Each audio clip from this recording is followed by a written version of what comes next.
I'm surprised so many of you came. I hope I won't disappoint you too much. It's nice to be at Purdue again. I graduated here almost, 1981. That's almost 20 years ago. Are you sure you can hear me okay? Even in the very back? Because I'm not, speaking very loudly. I usually have to shout during these things. Well, besides, we have to tie this up in about an hour and a half. The University of Kansas is playing St. John's tonight, so I have to. Oh, is this a football game weekend? Yeah. Oh, okay. Well, something to watch tomorrow. Okay, that's why I chose this weekend, really, to come here. All right. Well, tonight, I am hoping to present an atheist's interpretation of the Qur'an. I know it sounds strange, but it is true. Because the first time I read the Qur'an, I was an atheist. And so I'm going to try to recollect and to recreate, as best I can, that experience of reading the Qur'an as an atheist. It's, sometimes I regret that I am not like most of you, that I have been born into the Muslim tradition, born into a Muslim family. I think that makes life so much easier for Muslim young people and even Muslim old people, such as myself. And you have a great history and tradition, and you know so much about the religion before you even realize it.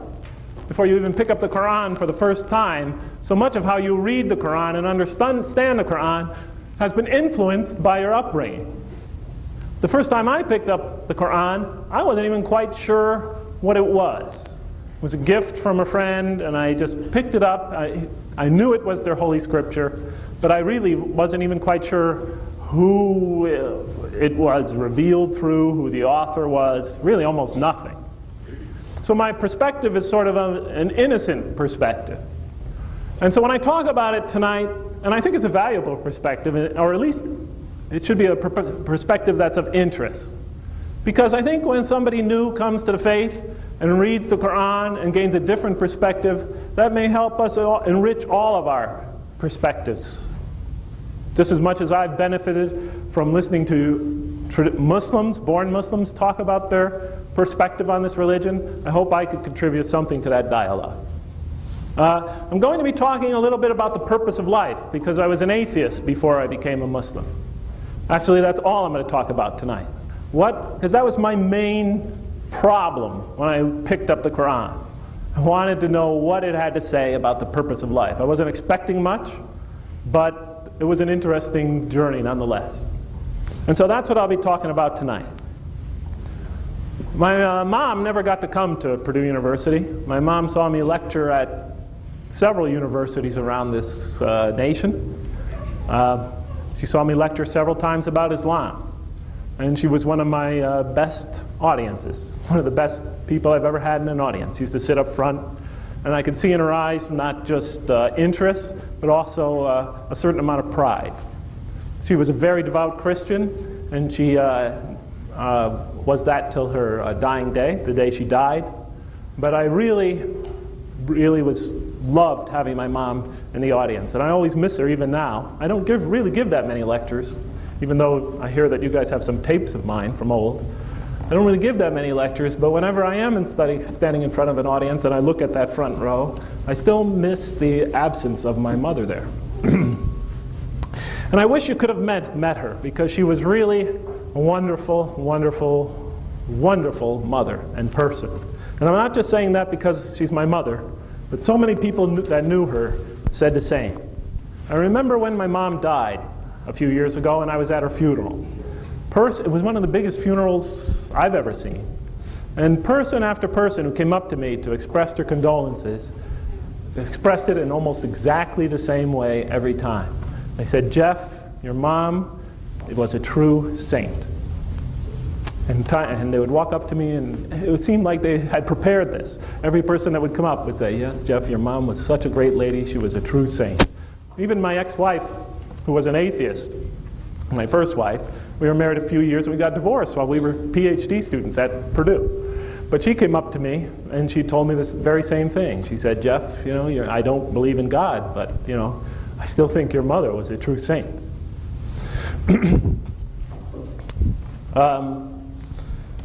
For a long time in my life, my mom was the only person I was really able to love. She was my closest friend. She was my protector. She was my only real hero. She was a deeply religious Catholic. She was a dedicated nurse. She was loved by all our neighbors. And she was the most giving and charitable person I've ever known. She was truly a very religious, devout woman. She didn't wear it on her sleeve. She expressed it through her treatment of others, her behavior towards others. I could still see my mom visiting the old Italian lady next door, Mrs. Caltabiano. She was in her 70s. I remember this lady, all the kids in the neighborhood hated her. She had an extremely bad temper. But my mother would visit her once a month and go over there with a basin of water and a towel over her shoulder, and she would trim that old lady's feet, the toenails on her feet, and wash her feet once a month. And I remember saying to her, "Mom, why do you do that? I mean, that lady is so mean. She's so old. She has such stinky feet.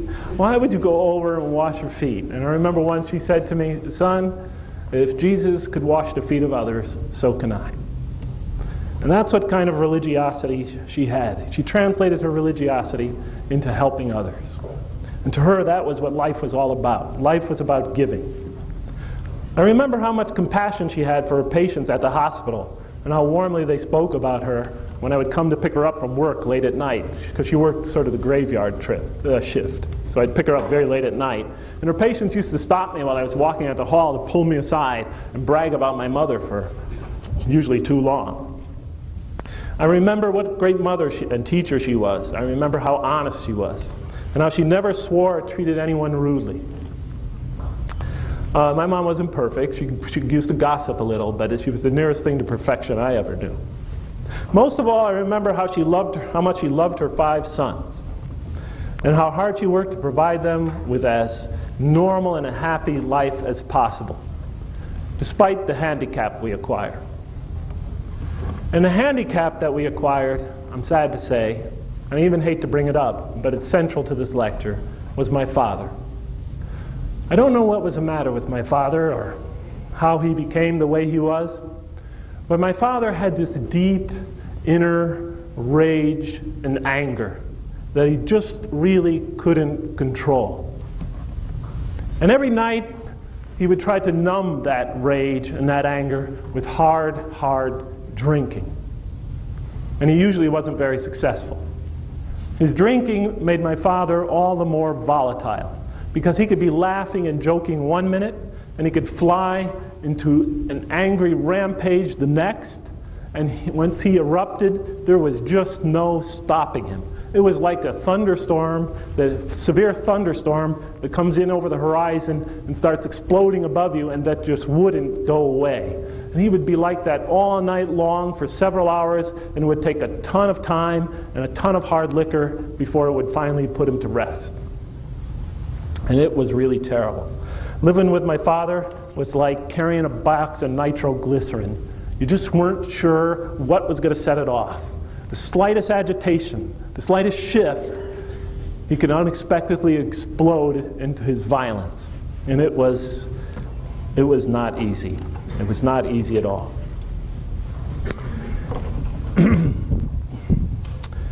My 4 brothers and I had a frightful and uncertain childhood, but the worst of it, which was watching my father regularly taunt, threaten, and abuse my mother. When I was a little boy, I used to daydream about life without my father. It was my almost constant wish and daydream. I just wanted the violence to go away. I wanted not to be afraid anymore. I felt like I was trapped in a bad dream and there just was no way out. So I prayed and again to God to remove my father from our lives and to stop the pain. But my father was always there, and very early on I began to wonder if God really was. I could not fathom why God would sentence my mom to lifelong punishment. I could not imagine what great sin she must have committed, or that we, her children, must have committed to deserve my father. I lacked the maturity to sort out those questions, but I certainly had enough anger and fear inside me to provoke them. I was too young to see the wisdom in allowing my mother and her children to suffer the violence and abuse of my father. I was too young to understand what God would let innocent children lie in bed every night, crying, wondering, hoping, praying that their mom will still be in one piece the next morning. I just couldn't see why God would let that be. I could not understand how God in His mercy and forgiveness could extend that mercy and forgiveness to someone like my father with all his terrible failings. All I can see in my world was chaos and violence. And so, when I became old enough to think for myself, it became easy for me to question the existence of God. We also lived in a very violent city.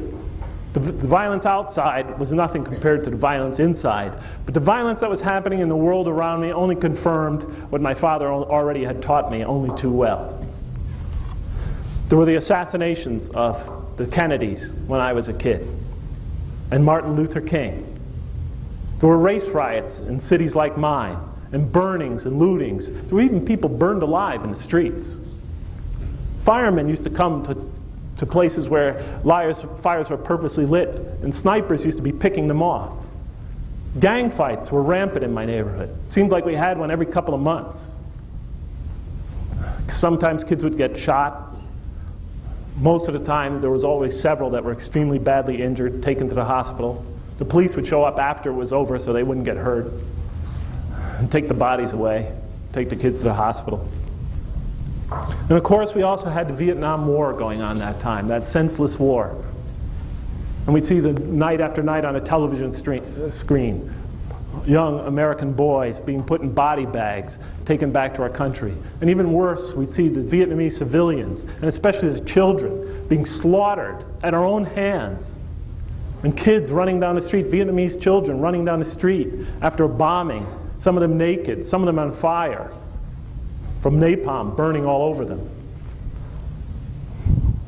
All the violence in the world confirmed for me the lesson that was already ingrained in me, that this world is dominated by random, consuming, undiscriminating violence.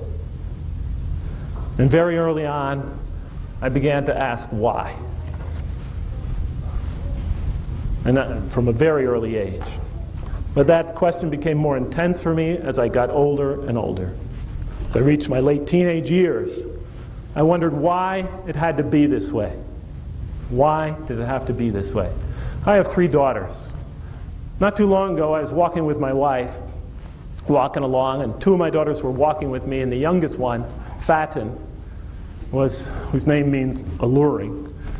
Fatin, my youngest daughter, my 10-year-old, was riding ahead of us on her bike. Then she circled around and rode by us again, going full speed. And as she was riding by, she said, "I am Fatin Lang, and I love being me." I looked at my wife and I said, "We must be doing something right, And I was walking with my daughter Sarah not just long ago, because she's trying to lose a little weight, so she walks with me. I walk several miles every day, but now I come home after work and I walk an hour with her at night. And she's trimming down. She wants to lose a little weight. But I'm walking along and she says, "Daddy, I know I have to lose a little weight, but I know I am beautiful."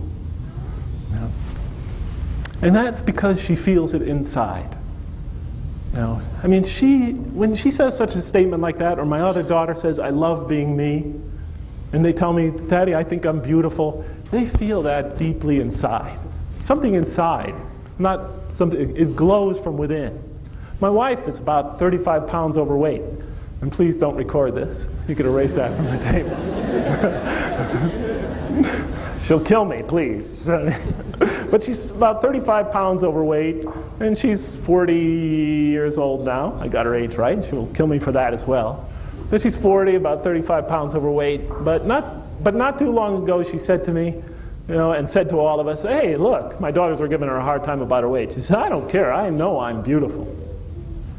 Because she's always felt that way. That's not so much an appraisal of how a person sees themselves physically. It's how they see themselves in their totality. Well, when I look at myself to this day, when I think about myself, The last word I would ever use to characterize myself is beautiful or handsome or attractive. Because growing up in that environment, becoming an adult, somewhere early in my life, etched upon my being, I came to see myself in a very different way.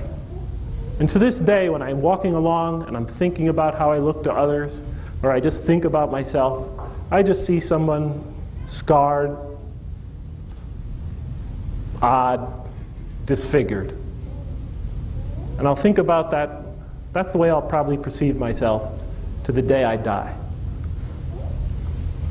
And I don't think we realize how much we affect our children and the way they see themselves. But it was amazing to me that there could be a God, and God could let that type of thing happen to children. My 4 brothers ended up following the same road of self-destruction that my father followed. They went down the same way. All 4 of them became drug addicts. 1 just recently died of alcoholism. 2 just recently kicked their habits after they had had them for 25 years. Another one was a heroin addict. He had to be jailed before he could finally kick his habit. I mean, why would God put people at such a disadvantage? This bothered me. Why did God create such an imperfect and violent world, I wondered. Why didn't he just put us into heaven from very first and keep us there? And keep us there. Why did he make us so criminally inclined, so corruptible, so rebellious, and destructive and self-destructive? I mean, why would he do that, I thought? Couldn't he make a more perfect creature? Couldn't he just make us angels? I mean, if there exists angels, and I was taught, and I grew up in the Catholic faith that there is, why couldn't he make us like that? Why did he make us worse than they, if he could create better? What, did he just slip up? It got out of his control? I was told that he was omnipotent. How could that happen? If he wants us to submit to his will, why didn't he just make us submit to his will from the beginning? It's that simple. Why didn't he make us angels if he has it within his power? Why does he let the strong torture and oppress the weak? Why does he let blameless children be scarred so deeply and indelibly by the violence of their childhood?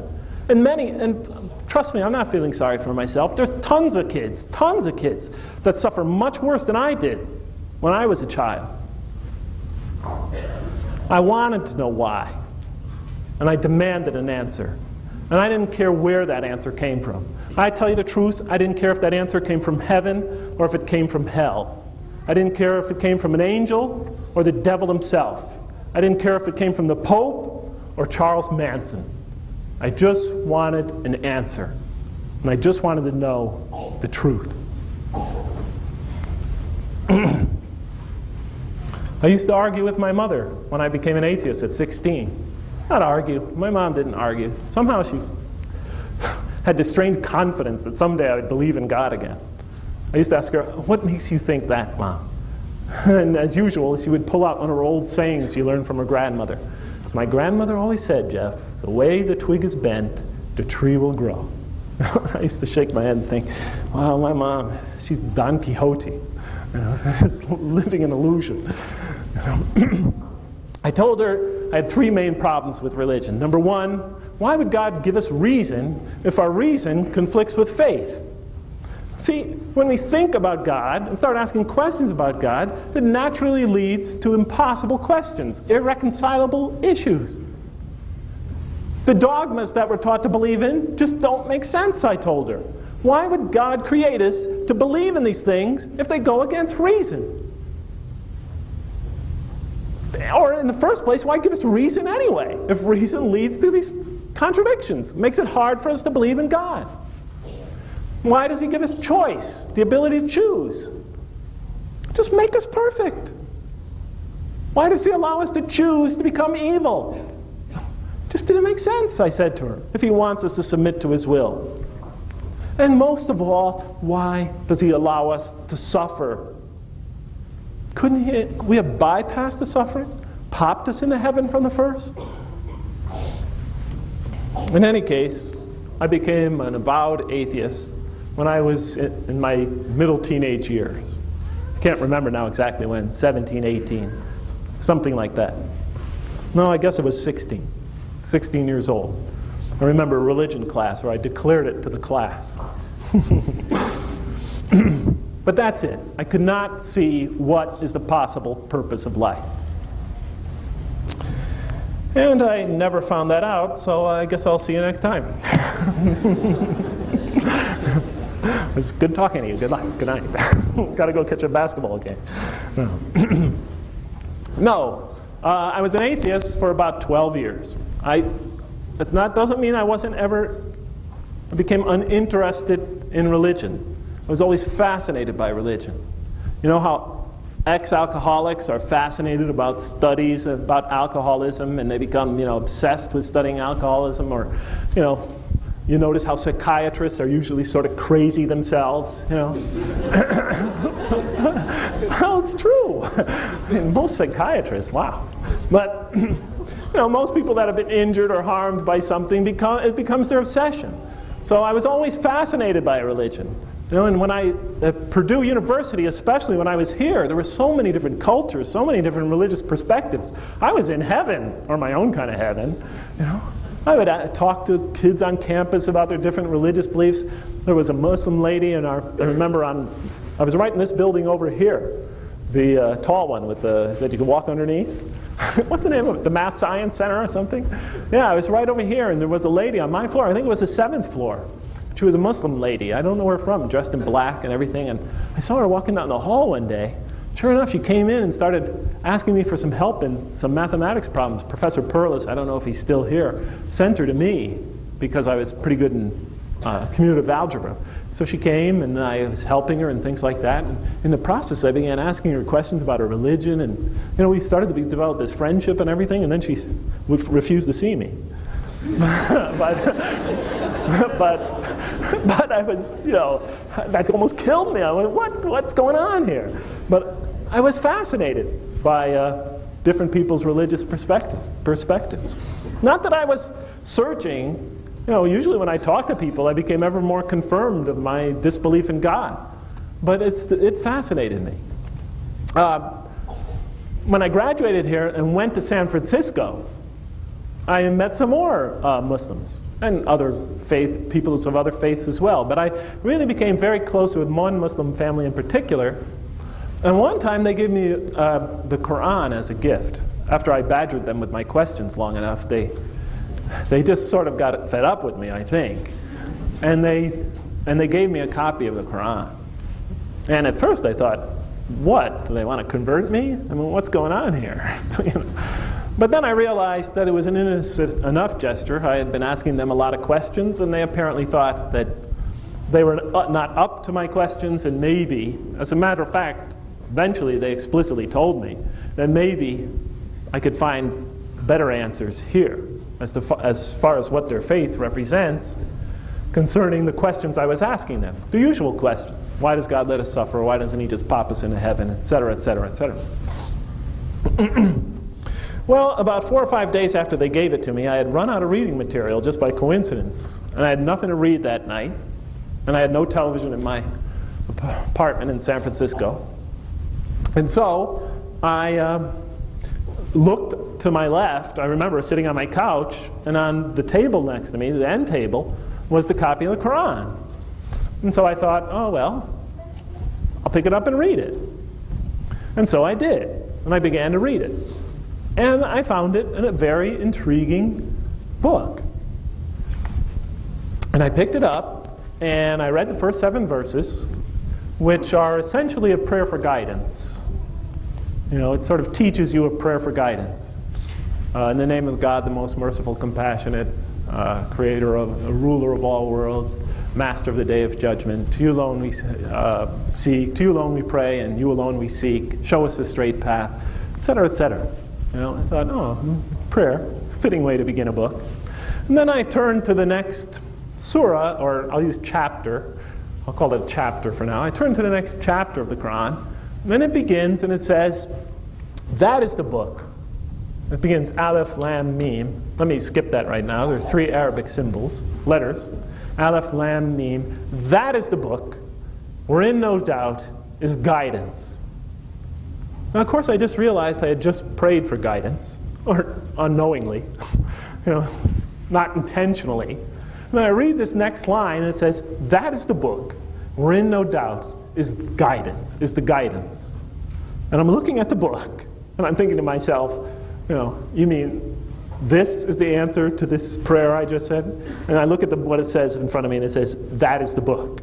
I look up to myself, thinking to myself, this is the book? That is the book. And it startled me, because from that point on, the entire Qur'an addresses the reader as if it's God addressing the person reading the book, speaking to him directly. I thought, what an ingenious author this is. He writes a revelation, and instead of talking about a history or even a biography, it's a personal address from God to the reader. I thought, it's like the 10 Commandments, even more personal than that, expanded to textual form, to a long text. I thought, what a clever genius this author was. It's supposed to be a revelation from God. You read it, it's God talking to the reader. As I read on, I became more impressed with the author. And at that point, I really didn't even know who even people who didn't believe in Islam claimed to be the author. Although I certainly began asking right as soon as possible, and starting to read about this religion and its scripture as I was reading through the Qur'an. I really became obsessed by it and really just threw myself into studying this. And it amazed me because it would constantly sort of talk to you personally.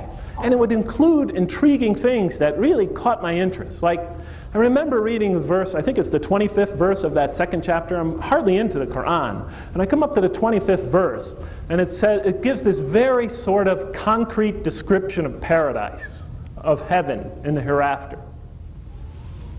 And it talks about rivers running underneath and, beautiful shade and things like that. And I'm thinking, oh, come on, this is too concrete. I could see how this would appeal to 7th century Arabian mentality.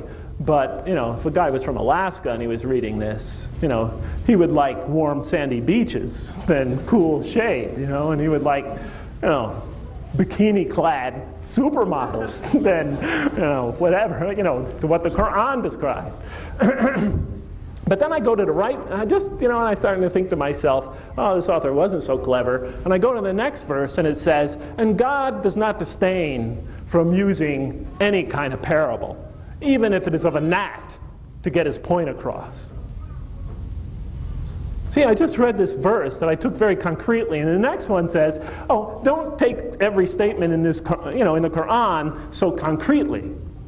It says God does not disdain to use a parable, a symbolic statement, to get his point across.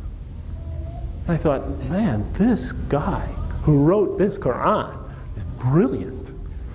He sort of addresses people on one level, and then he knows that there's going to be more, sneakier, trickier people reading it, and so he catches them in the next verse and says, hey, you kind of skeptical person, don't think, God does not disdain to cite parables in order to get it, in order to catch your imagination, even if it is of a gnat. I thought, brilliant.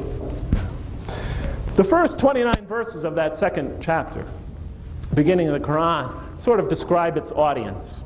There are the believers, the people who have a not natural, but who believe in God and are sincere. And it says that this Qur'an will be of great benefit to them. And then it talks about the people who will not benefit at all. The people who just reject it out of hand are completely closed-minded, and the Qur'an dismisses them in one verse. Talks about them in one verse, dismisses them in one verse. They're going to not gain from this at all. And then it talks about the people on the fence, sort of in the middle, who waver between belief and disbelief. And it says how, they could benefit, but they have to be sincere, and they have to be open-minded, etc. And I'm thinking, what a modern way to begin a text. because it describes its audience, talks about the prerequisites to gain from this, who will gain from it, who will not. Sort of the way we write textbooks nowadays. Like if I write a math text, I say, well, this book is appropriate for freshmen and sophomores, but it's also even appropriate for seniors in high school if they have this and this background, and so forth. But high school, younger than that, students with a lesser background won't be able to benefit from this. And I thought, oh, what a brilliant way to begin this scripture. It's very modern in so many ways. Okay, so I was impressed by the author. That's the most important point I'm trying to make. He impressed me right from the start. And I quickly became very intrigued by the author. I wanted to understand him better. I was in awe of what I thought was his mind, his brilliance. Then I come, naturally enough, after the introduction, to the 30th verse of the second surah.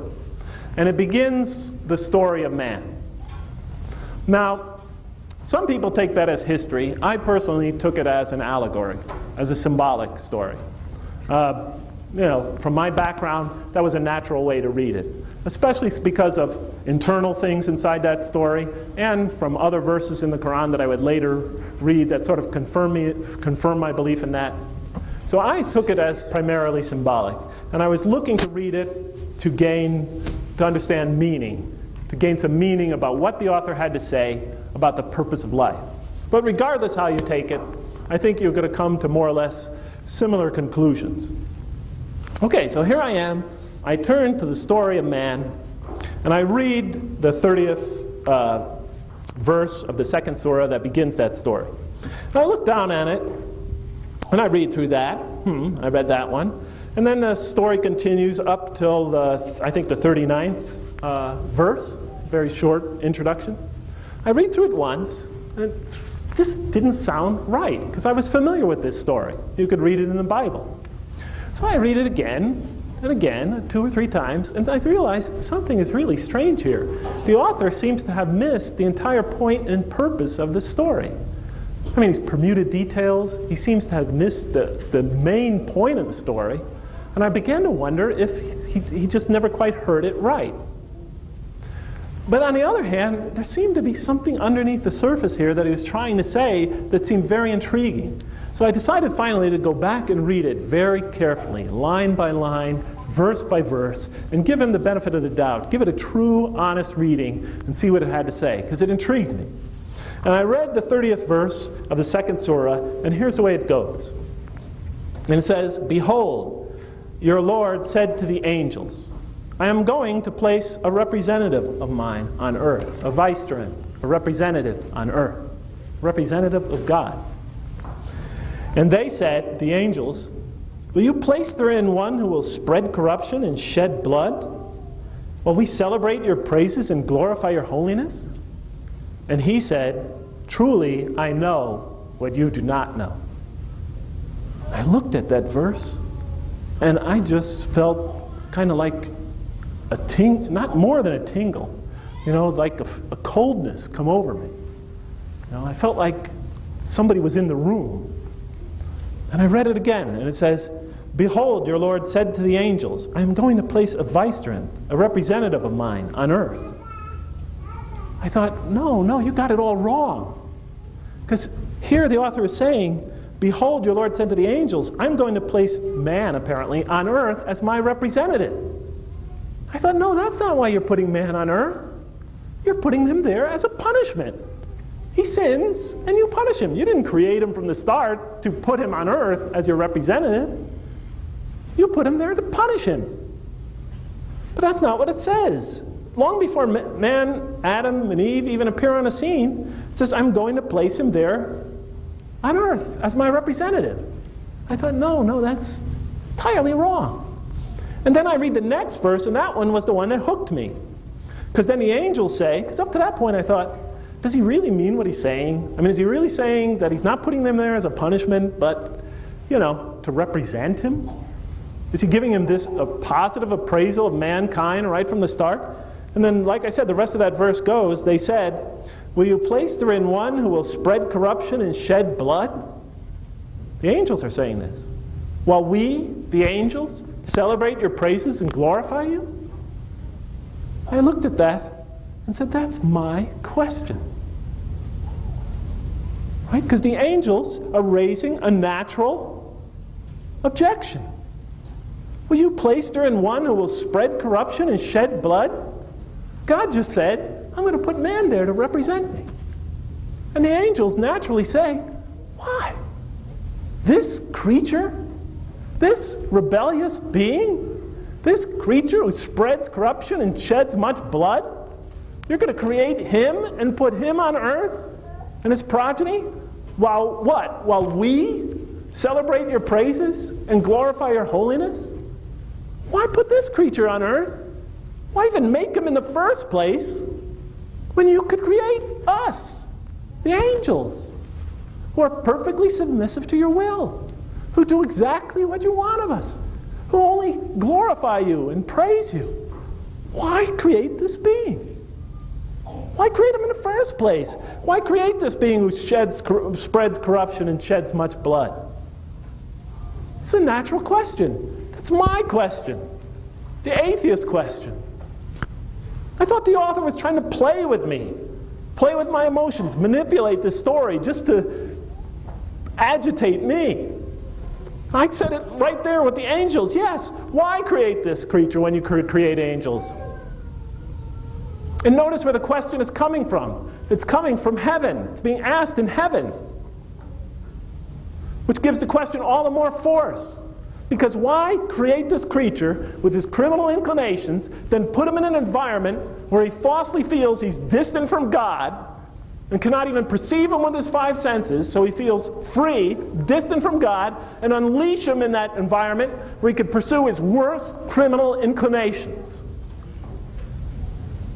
It just got to get you.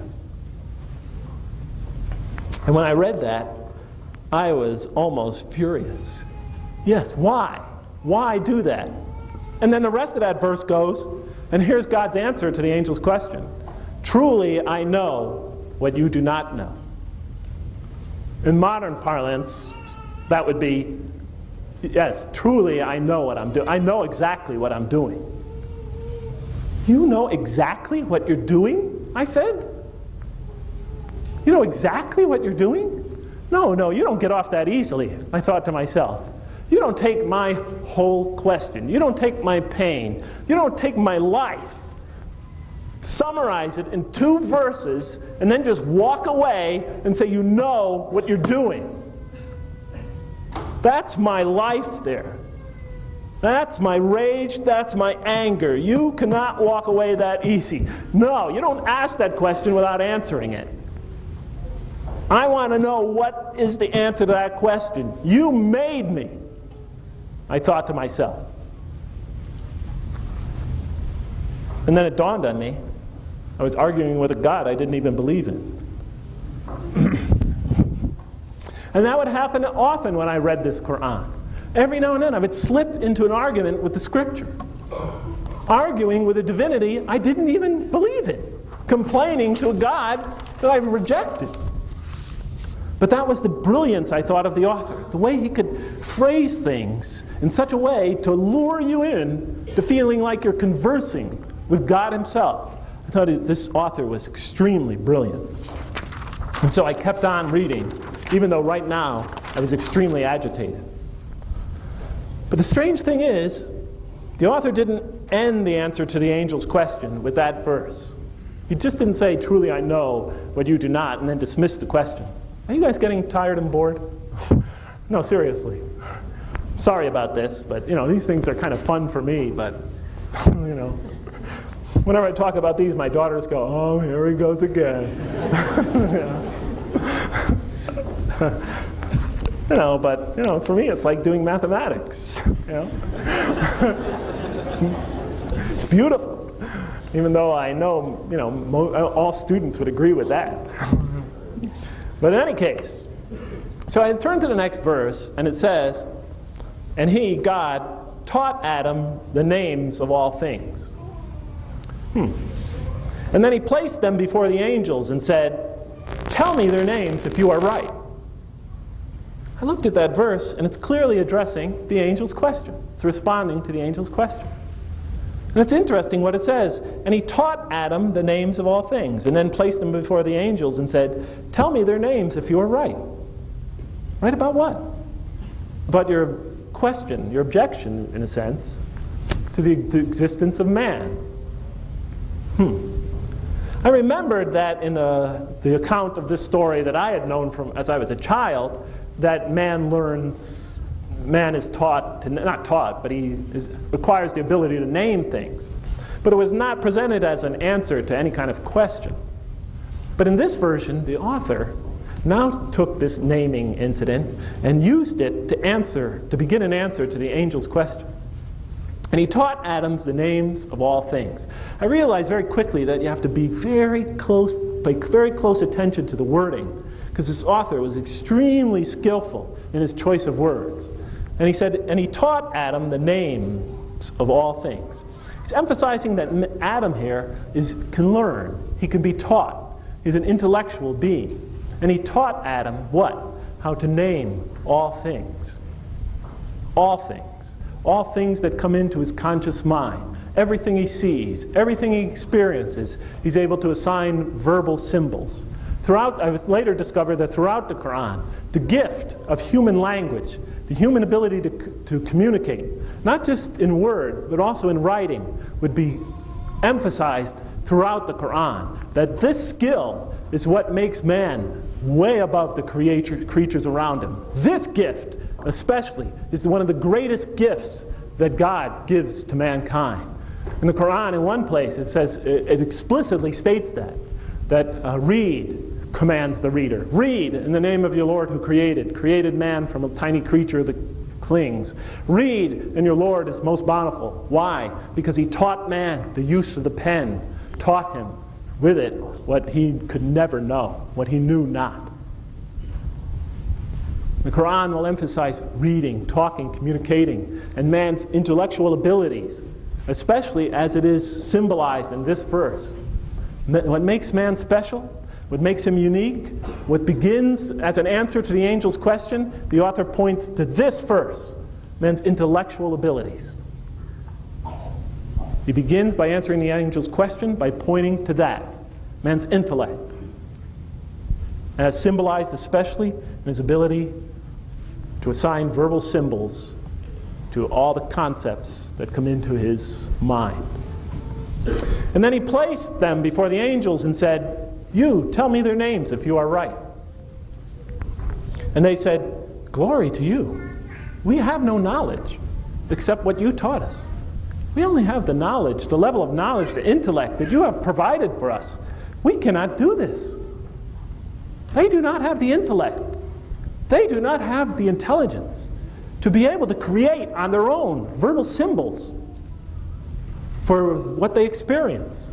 Glory be to you. We have no knowledge except what you taught us. We cannot name these things. And they say, in truth, it is you who are knowing, the wise.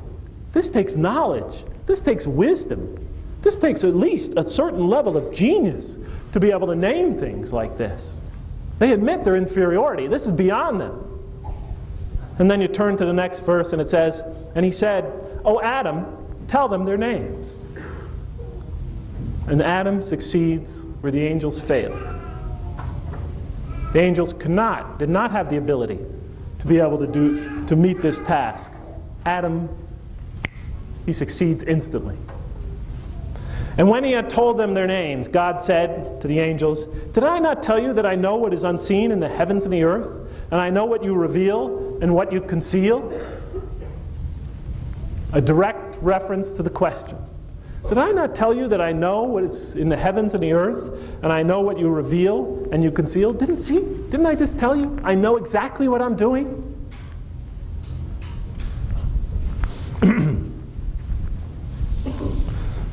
But the thing that got me was this last part. Did I not tell you that I know what is unseen in the heavens and the earth, and I know what you reveal and you conceal? What did the angels reveal? What did they conceal? I was amazed at the economy of expression of the author. In just a few words, he could pack so much meaning. It's so easy to just read through this. I read through this 3 times, I told you. 2 or 3 times before I went back and read through it slowly. and didn't realize anything. Couldn't get the picture. But I went back and read it line by line, word by word. Suddenly a whole world was opening up to me. Did I not tell you that I know what is unseen in the heavens and the earth, and I know what you reveal and what you conceal? What did the angels reveal? What did they conceal? Well, I look back. It's obvious what they revealed. The evil propensities of man. Man's ability to destroy, to wreak havoc, to spread corruption, to shed blood. They revealed the dark side of human nature, plainly. But what did they conceal? I thought about it and it was obvious. They ignored, neglected to say that man has the reciprocal ability to do good, to show compassion, to be kind, to be merciful, to be just, to do what is righteous, to do righteous deeds. Man has the ability to rise to great heights of virtue. That was an eye-opener for me, because I had always seen the dark side of the man. I was blind to it. I had a blind spot. I was blind to the reciprocal ability of man. But here, the angels are being told exactly what I needed to be told. That yes, human beings could be extremely destructive. They could be violent. They could be vicious. They could be mean. But they also could be kind, good, merciful, virtuous. And we all know it throughout history. We have the greatest exemplars of goodness and the greatest exemplars of evil, sometimes living side by side on the human stage. We have great examples, Adolf Hitler and Schindler. Right. Usually when someone evil arises, it forces the good out of others. They seem to bring out the best in each other in a certain sense. Right? But here, that's what it was saying. Sometimes these great exemplars of both tendencies, they could live in the same era, in the same country, in the same city, even on the same block, even in the same house. And we said, next verse, and it says in the next verse, and behold, we said to the angels, bow down to Adam, and they bowed down. But not so Iblis, turns out to be Satan. He refused and was arrogant. He was of those who reject faith. And we said to the angels, bow down to Adam. If I had any doubt up until this point that the author meant that human intelligence made mankind potentially superior to the angels, this verse removed all doubt. Because it says to the angels, after God demonstrates that man is his intellectual superior, it tells the angels, bow down to Adam. And they bowed down. Bowing down could be a symbol of what? Well, it could be a symbol of inferiority, but it also could be a symbol of subservience. And perhaps the author, and I would later see that this is true, that what he's saying here is that not only angels are of lesser intelligence than man, do not have his intellectual capacity, but also it's saying that these angels will serve God, but they will serve the development of man. And later in the Qur'an, we'll see that everything else about us in this learning experience, in this life on earth, is to serve our growth and development. Even Satan, it turns out, serves a function according to the Qur'an. All of it serves an essential role in the development and evolution of the human personality. And Iblis refused. Satan refused to bow down. Why? Because he was arrogant. He was of those who reject faith. If you give me a minute, I'll just summarize where we are right now. Angels asked the right question. Why create this human being in the first place? Because he is so destructive and violent, sinful, etc. God begins to answer the question by saying, look, he has superior intelligence. He has a tremendous capacity, intellectual capacity, in comparison to the other creatures around him. When he demonstrates this, he tells the angels to bow down. You will serve his development. And then he introduces Satan, Iblis. And so what does Satan, I thought, represent in almost every culture? And what do angels represent in almost every culture? In almost every culture, and especially in the religion I grew up with, Satan represents the source of temptation. That being who whispers temptations into our soul. Angels represent the source of those magnanimous urgings, so that when we're faced with a moral dilemma, we hear both voices in our soul telling us, go ahead, enjoy yourself, don't worry about it, it's okay, relax, that would be good for you, have a good time. The angel saying, no, that's not the right thing, Jeff, don't do that. You do that, you're doing the wrong thing. Remember your mom, remember how honest she was, that's what she taught you. So, here the author is introducing the source of temptation that we are exposed to and the source of inspiration that all human beings are subject to. That's what they pretty much represent in all cultures. But why does he introduce it at this stage? Well, first, in answer to the angel's question, I thought he's talking about man's intellectual ability. Now he's talking about what? Man has the ability to choose between, because he is subject to magnanimous urgings and evil promptings.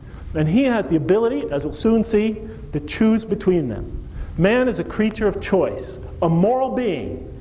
And these promptings that he's subjected to, magnanimous urgings and evil promptings, temptations, heighten the morality of a decision. It forces us to focus on it, so that not only can we discern between the two, but when we have to make a moral decision, it becomes, we focus on it in an intense, we're forced to focus on it in an intense way. So up to this point, we see that man has gone through a period of instruction, of learning. In his development, he's now become a moral being, and so he was presented with a choice. And we said, O Adam, dwell you and your spouse in the garden, and eat freely thereof what you wish, but come not near this tree, for you will be among the wrongdoers. I'm thinking, the author either has his own original version that he's talking about here, that he's presenting here, or he just can't make up his mind what point he is trying to get across. He's getting lost. Let me read it again.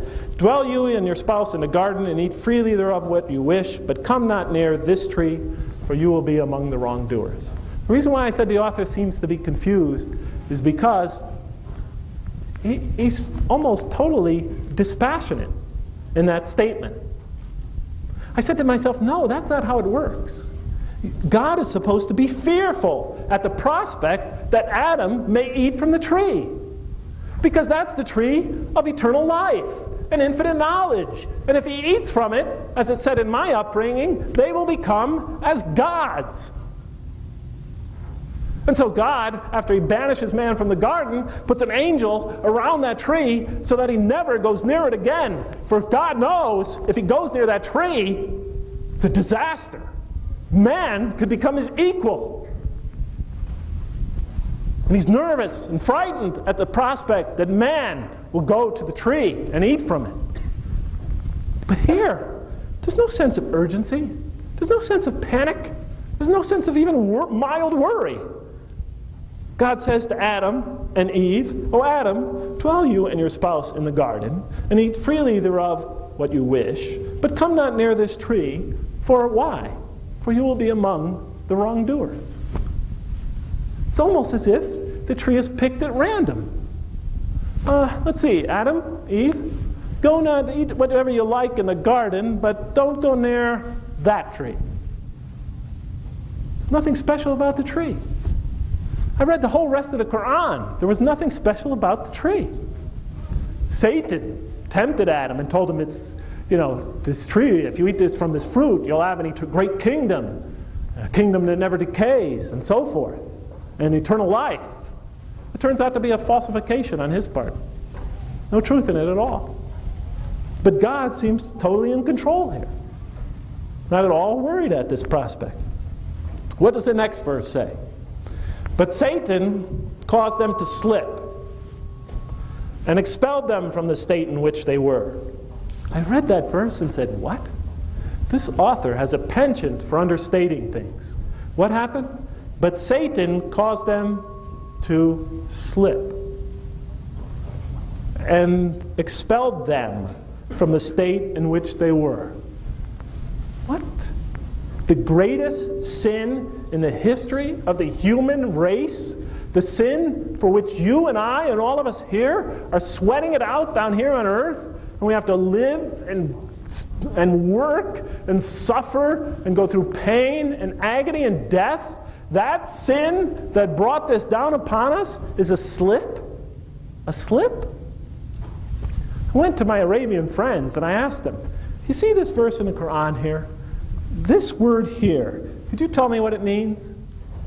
And they said, it means to slip. And I said to them, no. I mean, a slip in English is when I go like this. A slip is a minor distraction. You get distracted for a second and you sort of lose your focus, but you immediately regain it. It's something minor, I told them. Like I'll say to another American, I slipped up, it's no big deal. Jeff, what happened there? Oh, don't worry about it.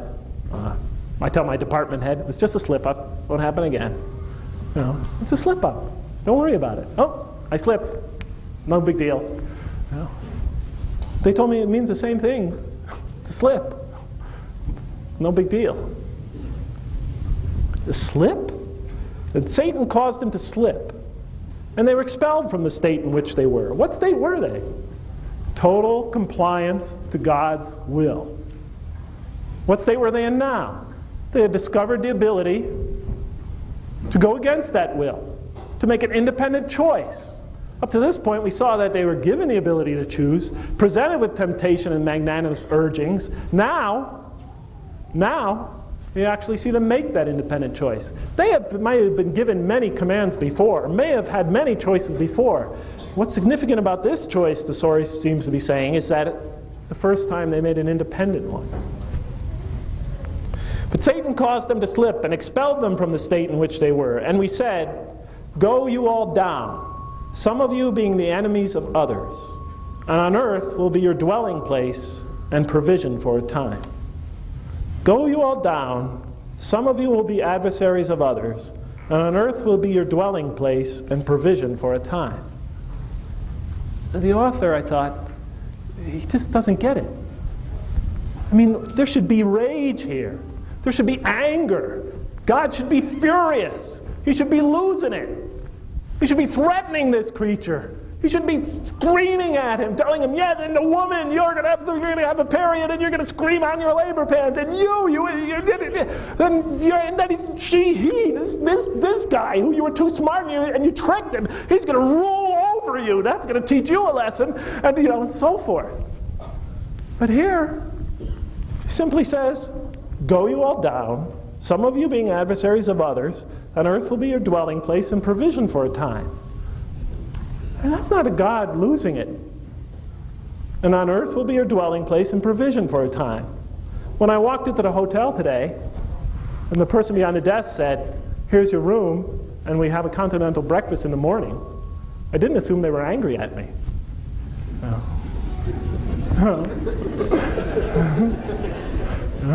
Here's your room, we have a continental breakfast in the morning. I didn't assume they were angry at me. They weren't.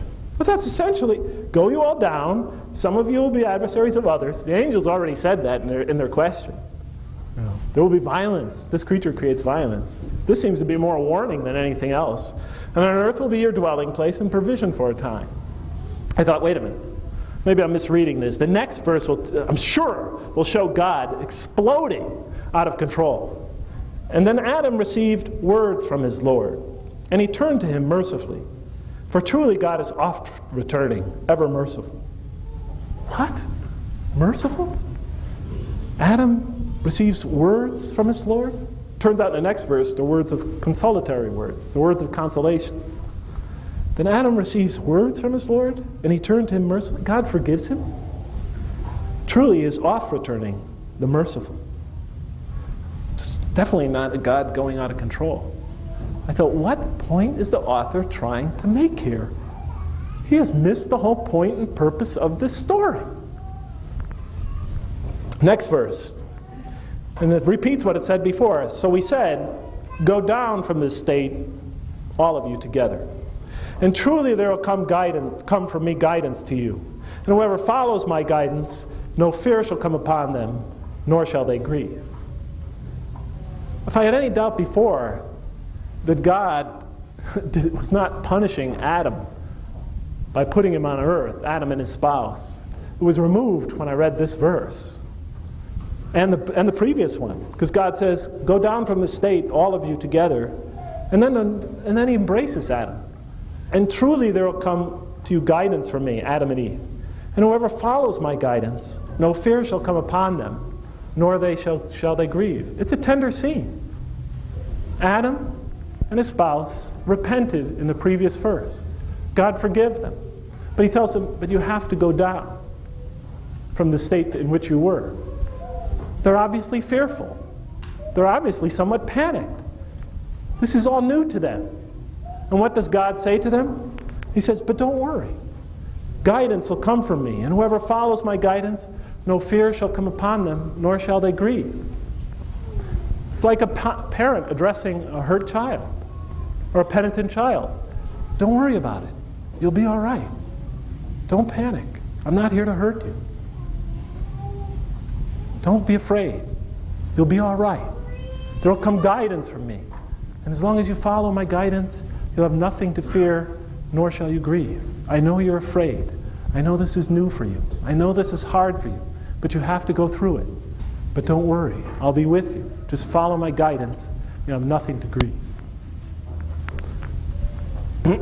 The last verse switches to the past tense.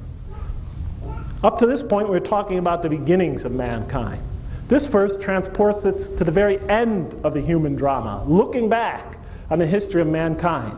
And it says, and those who rejected and gave the lie to our signs, past tense, these are friends of the fire. They dwelled therein. Notice how it switches to a whole other scene. It would be unfair to say this to the couple. They've just been through a lot. So it doesn't address them personally. It addresses the reader. It takes him to the future, to the day of judgment, and looks back at human history and says, and those who rejected and gave the lie to our signs, these are the friends of the fire. They dwelled therein. They're friends of the fire? Curious choice of words. The author is constantly making intriguing choices of words. Do people befriend the suffering that awaits them in the next life, I thought? They're friends of the fire? Do people court? Do they pursue? Do they embrace the misery that's going to meet them in the hereafter? How, I thought? It says they dwelled therein. When? In the past? What? Did they already create or live in some kind of hell in this life that's organically connected to the hell they experience in the next? What was he saying here? Later in the Qur'an, I would read a verse that says this, in your mutual rivalry for the things of the world. Right? I got to remember it. You're diverted. In your mutual rivalry for piling up the things of the world, you are diverted. Then it says, but then you will know when you die. And then it says, and then again you will know when you reach your next existence. But then it says, but if you could see right now with the eye of reality, you would certainly see the hell. What hell? The one you're already in. Is that what the author is trying to say? Is there an organic link between what we do in this life and to what we experience in the next? Do we create our own? Do we start? Do we, in a sense, make ourselves into that type of creature that experiences either pain or happiness in the next life? Too many questions were coming into my mind. And I kept seeing a picture going in and out of focus.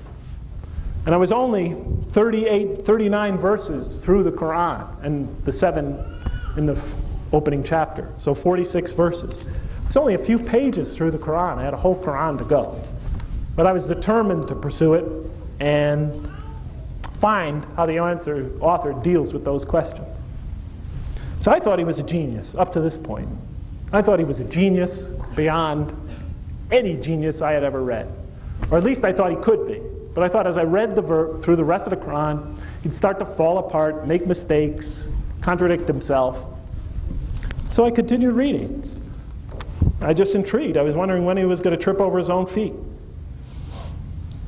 Okay, Three things the author seemed to be emphasizing in this story, three things that intrigued me most. It seemed that he was emphasizing, in response to the angel's question, why create this most corrupt and worst creature? Are you getting really exhausted? Seriously. Because I could finish this tomorrow. Really. No lie. I'm not a politician. I'm telling the truth. Okay. I'll go a little further. Until you get too exhausted, just raise your hands. Okay. Because you've been at it a long time already. You know? Okay, an hour and 10 minutes of listening to me talk. In any case, three things in response to the angel's question he seemed to be emphasizing. One, reason. Right? Human beings have reason. That figures into a response to the angel's question, why create this most destructive being? Second thing he seemed to be emphasizing is choice, and the human being is a creature of choice, and he can make moral choices. God has empowered him to make moral choices and to see them through to their normally expected conclusions.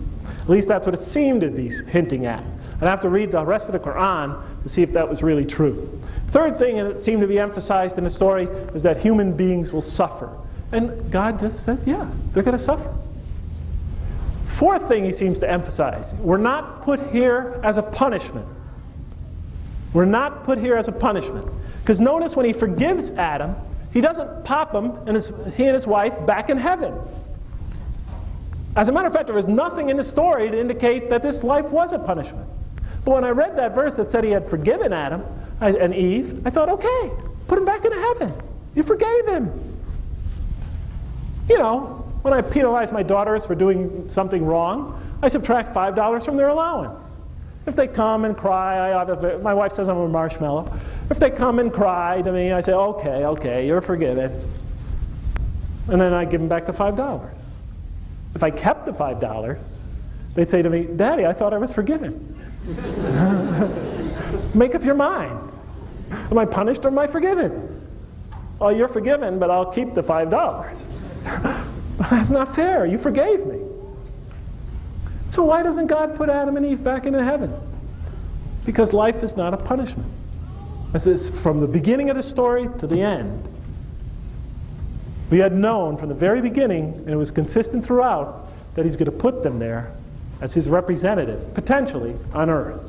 Human beings have the potential to represent them. Somehow that figures into response to the angel's question. So three things are emphasized. Well, one, life is not a punishment. Two, human beings are creatures of intellect.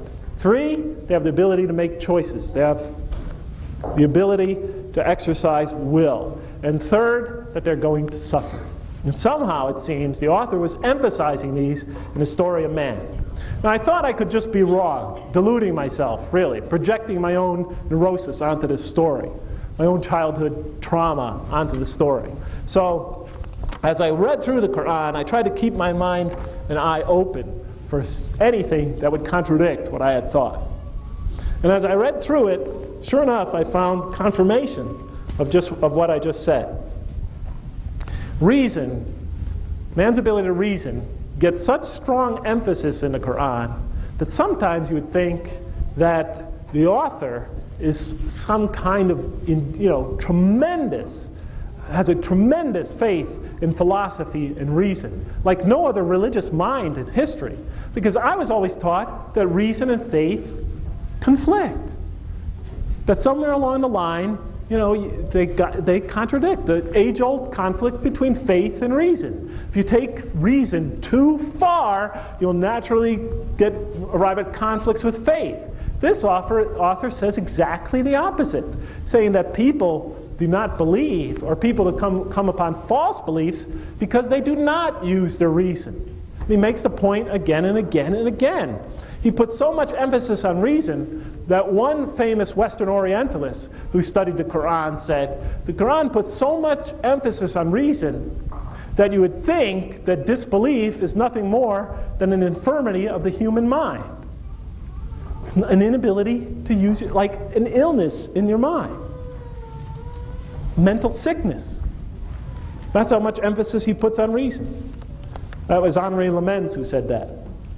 Another Orientalist, and Every Orientalist that has ever written about the Qur'an has more or less emphasized this point. Maxime Rodinson, one of the leading Orientalists in France, wrote, "The Qur'an continually expounds the rational proofs of God's omnipotence, the wonders of creation, such as the gestation of animals, the movement of heavenly bodies, atmospheric phenomena, the variety of animal and vegetable life, so marvelously well adapted to men's needs." He's not a Muslim, but he was impressed by this. He said, "All those things are signs for those of insight." And he quotes the Qur'an here. Repeated about 50 times in the Qur'an is the Arabic verb which means to connect ideas together, to reason, to understand an intellectual argument. 13 times, he says, we come upon the refrain after a piece of reasoning. "Have you then no sense? Will you not use your reason?" The infidels, those who remain insensible to Muhammad's preaching, are stigmatized as a people of no intelligence. Persons incapable of the intellectual effort needed to cast off routine thinking. And he gives several references. In this respect, they are like cattle. The Quran complains that people disbelieve or corrupt religion because they do not use the reason. They refuse to reason, says the Quran, and I have 10 references here. And there are people who do not reason, says the Quran, and I have 12 references here. It says, "Will you not reason?" The Quran asks repeatedly, again and again and again. God reveals signs, lessons, and admonitions so that perhaps you will use your reason, the Quran says again and again. From the author's viewpoint, reason and faith are allies, as are illogic and false belief. And he clearly sets the conflict along these lines. The right way is clearly distinct from error, he says. Those who benefit most from the Quran, the author says, are persons of insight, firmly rooted in knowledge, use to reason, and stand on clear evidence and proof. While those who oppose the revelation are deluded and manifest error, ignorant, foolish, have no understanding, only follow surmise and conjecture, and blindly adhere to tradition. In an almost Socratic style, the author asks the reader again and again and again, "What do you think? Have you considered this? Do you suppose? Do you ponder? Do you not think?" The message is clear. And in order to be guided to truer faith, we need to free ourselves from inherited notions and examine our beliefs rationally. That was clearly the position of the author. I thought he was walking a dangerous, slippery slope. Because once you start pushing too much for reason, you'll eventually start trapping yourself and presenting a system that cannot stand up to its demands. But I was intrigued. Does the author also emphasize, choice, like I thought he did? Does he emphasize that human beings are a choosing creature and this plays a major role in their development on earth? And the answer is yes. "Let there be no compulsion in religion. The right way is henceforth clearly distinct from error," he says. In another verse, had God willed, he could indeed have guided all of you. He could have indeed have guided all of you. I read those, when I would come across those verses, I'd say, why not? Guide us all. Why did you not do that? Do not the believers know that, had God willed, he could have guided all mankind? Why didn't he? Why did he make us capable of choosing the wrong way? And if God had willed, we could have given every soul its guidance. Okay, make us all clones of one another, rightly guided, angels. Instead, he doesn't. He lets us make choices, lets us make errors, lets us make mistakes, gives us an intellect. Quran emphasizes, hopefully, you will learn from your mistakes. The Quran puts so much emphasis on trial and error. It says it explicitly many, many times. You will face trial. You will face trial. We tried you this way. We tried you that way. We tried you this way. We test you this way. We test you that way. It's like it's a professor talking to his class. It has an almost academic tone. And you will err. And hopefully you will correct your errors, it says. You will repent. You will realize your error and turn yourself around. Enlightenment has come from your God. He who sees does so to his own good. He who is blind is so to his own hurt. It is your choice. And whoever is guided is only to his own gain. And if any stray, say, I am only a warner, tells the prophet. It's up to you. I don't make your choices for you. And God wants us to choose on our own. We have revealed to you the book with the truth for mankind. He who lets himself be guided does so to his own good. He who lets himself astray does so to his own hurt. It's your choice. And the Qur'an says that in an almost dispassionate tone. It's your choice. You have the right to choose. God's not going to force the choices down your throat. He's not going to make you do anything when it comes to primary critical moral choices. You have to make them yourself, he's essentially telling the audience. What does he have to say about suffering? Okay, I was intrigued. The author is consistent. Emphasizes reason, emphasizes choice. What does he have to say about suffering? Well, here's what he has to say. Is it really necessary, I thought? What possible purpose could it serve? Most assuredly, we will try you with something of danger and hunger and the loss of worldly goods, of your loss of your lives and the fruits of your labor. But give glad tidings to those who are patient in adversity, who when calamity befalls them say, truly unto God do we belong, and truly unto him we shall return. Most assuredly, we will try you, the Qur'an says, with danger, suffering, loss of worldly goods, thank you, lives and the fruits of your labor.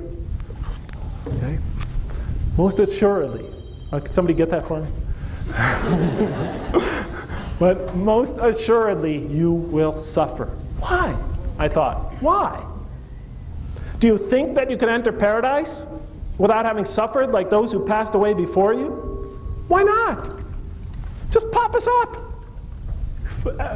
Beam me up, Scotty, I thought to myself. Do you think that you could enter paradise without having suffered like those who passed away before you?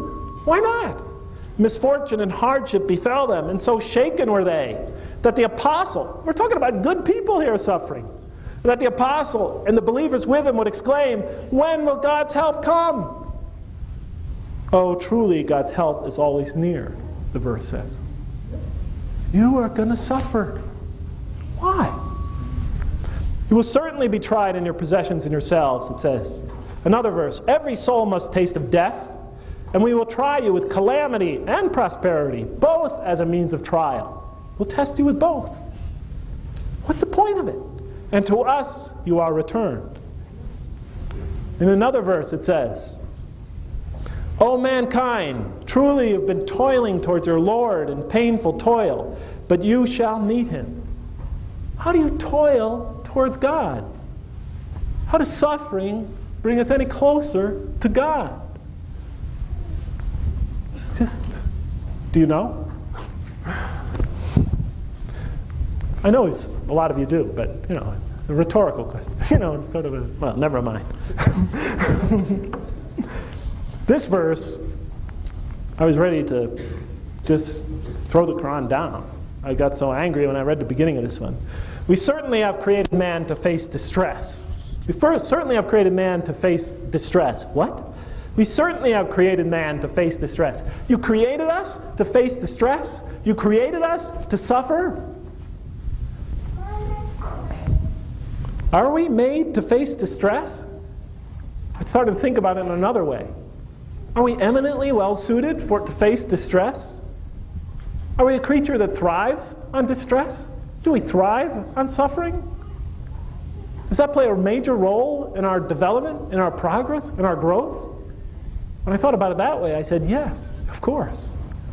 I could see that in this life, we are eminently well suited to face distress more than any other creature about us.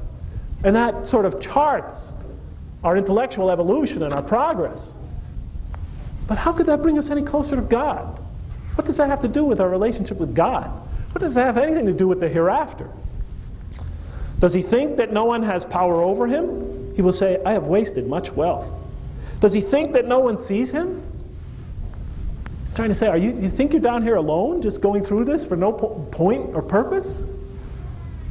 Have we not given him 2 eyes to see with, a tongue to speak and communicate with, and 2 lips to communicate with, and pointed out to him the 2 conspicuous ways?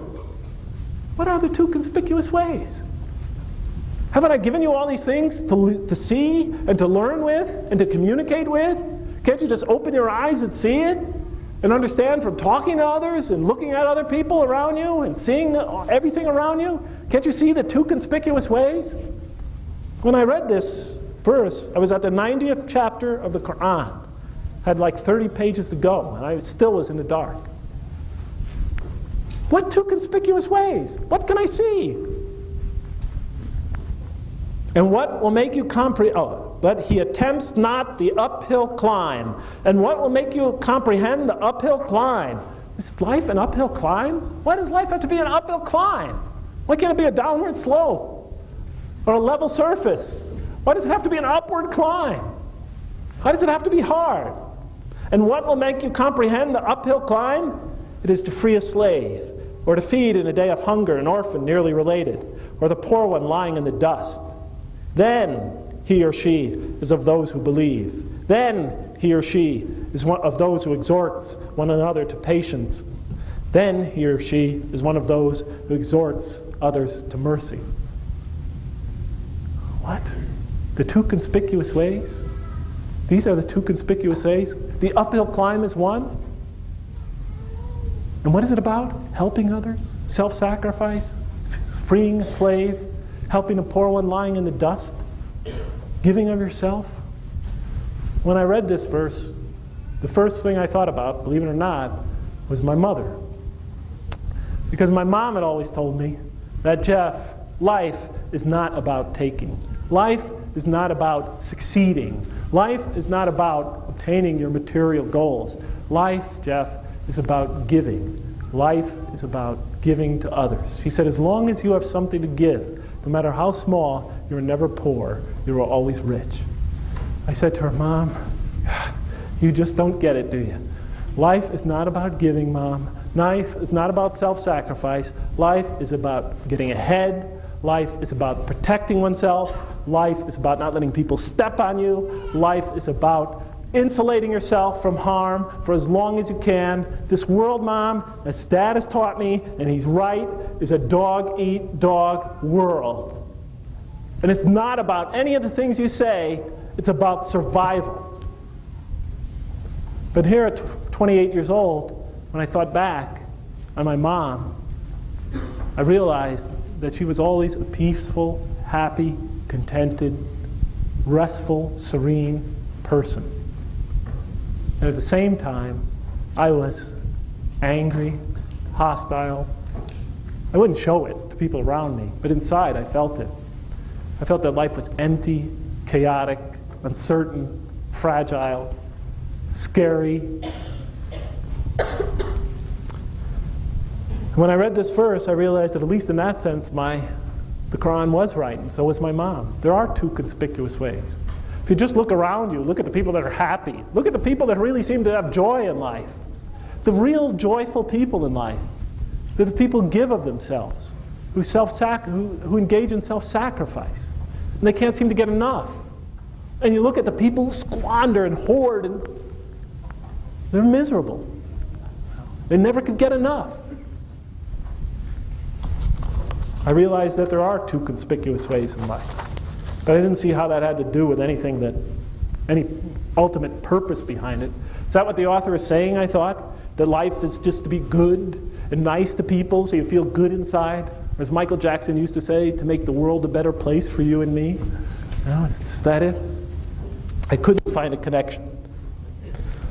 And I never did. So goodbye. No. But we're almost out of time, so I'll try to tie this up. It's hard, you know. This takes 100 pages of my next book. Okay, I thought.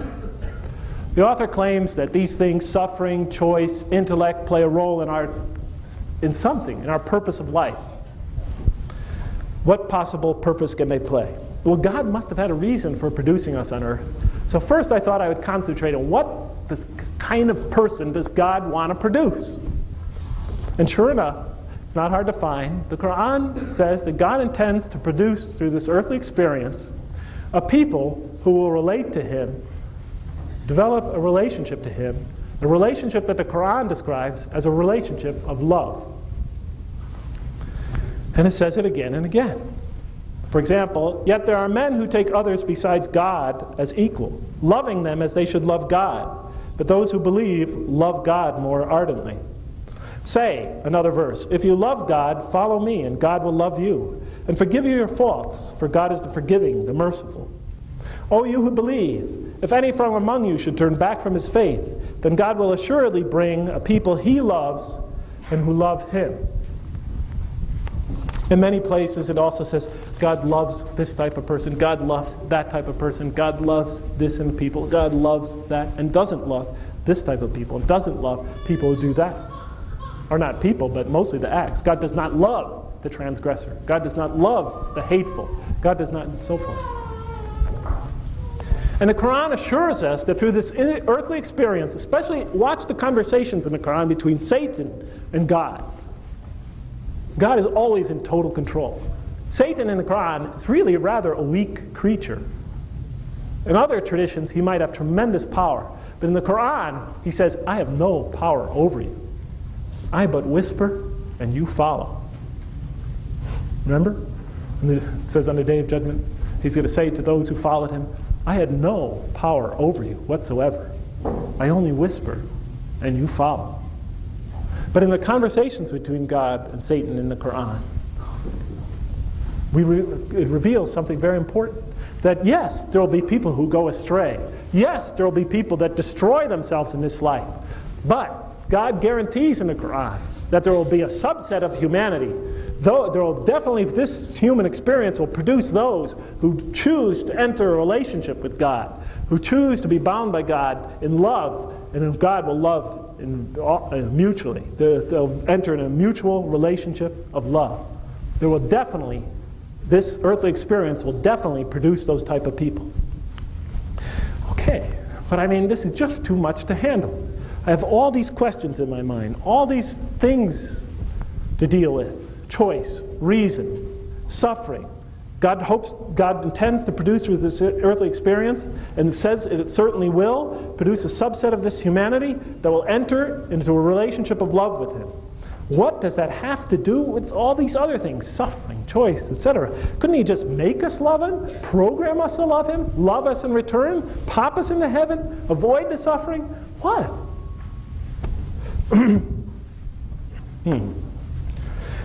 Okay, so Quran says that God wants to enter into a relationship with humanity, and that this human experience will definitely produce a certain segment that will relate to him. So here I am, I'm done with the Quran, and I'm trying to think, what could the possible connection be? So what's the natural place to look? Well, if it has to do with a relationship between God, we should look in the Quran what the Quran expects from man and what the Quran tells us of God, and then we should try to see if there's any relationship between the two. I mean, that seems like a natural thing to do. Because if the issue comes down to relating to God, we should discover in the Quran what it says about the believers and the disbelievers, those who are brought near to God and those who are not, and God, and see if there's any possible connection between the two.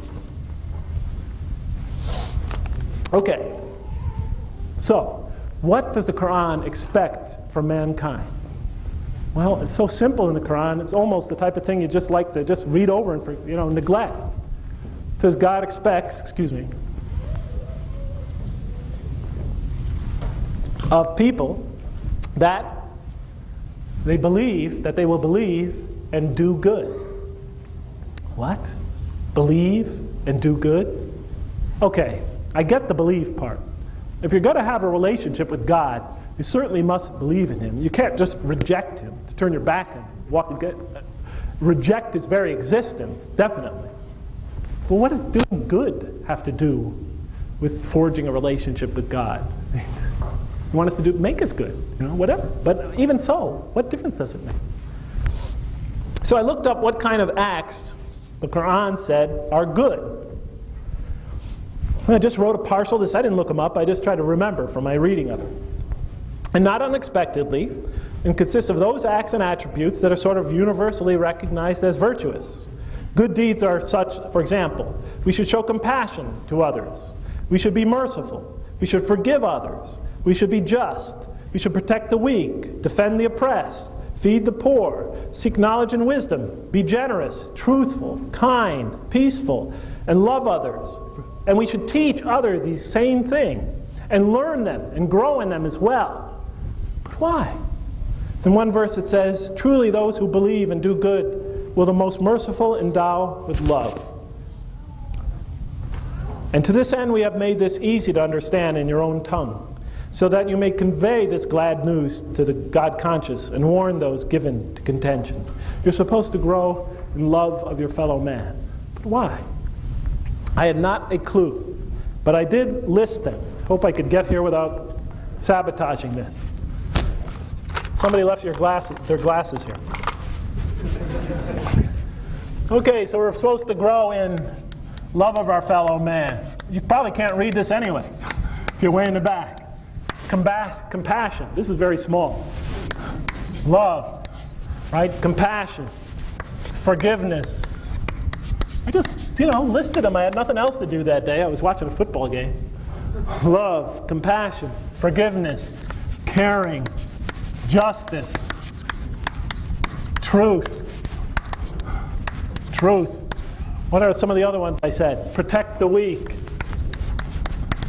Protective of the weak. Kindness. Forgiveness. What did I leave out? Mercy. Mercy. Mercy, compassion, etc. Compassion. I got compassion. Okay. It wasn't very helpful, but I wrote them down. Okay, but I didn't complete my project. Okay, what does the Qur'an tell us about God? Now this is where it gets tricky. Because the Qur'an tells us, and naturally it's so, that nothing compares with God. That He is beyond rational definition, or even understanding, I would assume. Nothing compares to Him. Reason cannot encompass Him. If all the trees were pens, and all the sea was ink, and 7 seas like it, ink as well, you could never exhaust the words of God, the Qur'an tells us. You could never, in your reason, encompass Him. And what good does that do me? Here I'm trying to see the connection between us doing good and our relationship with God, and there better be an intrinsic connection, or I'm walking from this Qur'an. Well, I didn't believe in God at this point anyway. But there better be an intrinsic connection, or the author has failed to guide as he said he would. But God is incomparable. We cannot come to know God. We hardly understand the human mind. How can we understand God? How can we come to know God? I could come to know you, because I have some sort of connection to you. We are alike. I could approach you physically, because you're a physical creature. I could walk over to you. Don't get scared. All right? I just move my body closer to yours. I could approach you rationally, through the intellect, right? By discussion and argumentation and so forth, right? By the exercise of reason. I could approach you guys, any of you, in terms of feelings, right? By appealing to your emotions, right? Because we share them both. But in order to approach somebody, you've got to approach them by what they are. We could come to understand another because we share something. We approach a creature or a being, we approach a being by what they and we are. But how do you approach God? We're finite, He's infinite. We're corporeal creatures, He's incorporeal. Right? We're limited to this time and space environment, He transcends it. You know, just about anything you could think of that we possess, He possesses it to an infinite degree, transcends that. We don't compare. How can we come to know God? How can we have this relationship you talked about? Sorry, there's just no answer to that. No, there is, of course. But that's the way I felt. Sorry, there's no answer to it. And so I left the Qur'an. I finished reading it. I put it down. And about 2 weeks passed. I don't know what I was doing one day. I was sitting, thinking about something totally removed from religion. And then I thought, wait a minute. The Qur'an does provide us some information about God. But I had neglected it, ignored it, time and time again. There are thousands of descriptions in the Qur'an about God that I just had never seen. If I just opened to the beginning of any surah, or looked on almost any page and came to the completion of a verse, I would have found many, many such references. You know, all the Muslims, I'm sure, know what I'm talking about. Because throughout the Qur'an, time and time again, punctuating passages, crowning passages, beginning surahs, you find what the Qur'an refers to as the beautiful names of God. You can't miss them. And they tell us something about God, right, for our benefit. And as I thought about them in my head, I began to list them in my head. The beautiful names of God. And I thought about them in my head. What are they? God is the loving. God is the compassionate. God is the forgiving. God is the caring. There's dozens and dozens of them. God is the just. He is the truth, or the truthful. He is the protector. He is the kind. God is the forgiving. Just read through the Qur'an. You can't miss these. He is the merciful. And on and on and on. I didn't complete this list, and I didn't complete this one either. But I looked in my mind at the two lists I visualized for the qualities God wants us to develop and the qualities that the Qur'an uses to describe God. And then I just immediately saw the picture. So what the author was telling us. Because the author is telling us that yes, your reason may not be able to fully encompass God, but you are to grow and learn love. Grow in your ability to learn and show love. Why? Because God is the loving. The more you grow in compassion, the more you come to receive and experience and understand God's infinite compassion. Because the Qur'an lets us know that all compassion ultimately comes from God, originates from God. The more you grow in forgiveness, the more you come to receive and experience and to know the forgiving, who is God. The more you grow in your ability to care for others, the more you grow in your experience of, and understanding of, and ability to know the caring. You don't reach it through reason, you reach it through experience. Same way I understand you in this audience. I don't know you rationally. I know you because we share common experiences. God is the caring, infinite source of caring according to the Qur'an, but we could grow in our ability to care for others. The more we grow in justice, the more we come to understand, experience, and to know the just. The more we grow in truth, the more we come to know, experience, and represent the truthful. And the Qur'an says we're here to represent God. The more we know of protectiveness of the weak and the downtrodden, the more we come to know the protector. The more we know of kindness, the more we come to know, experience, and receive the beauty that only the kind could give us. Forgiveness, forgiving, merciful, merciful, compassionate, compassionate, and on and on. When I explained that to my daughters, they said, "Daddy, what are you trying to say?" And I told them this. I said, pretend that we have a dog, some goldfish, and 3 daughters. Pretend that. I do have 3 daughters. So at least they could relate to that.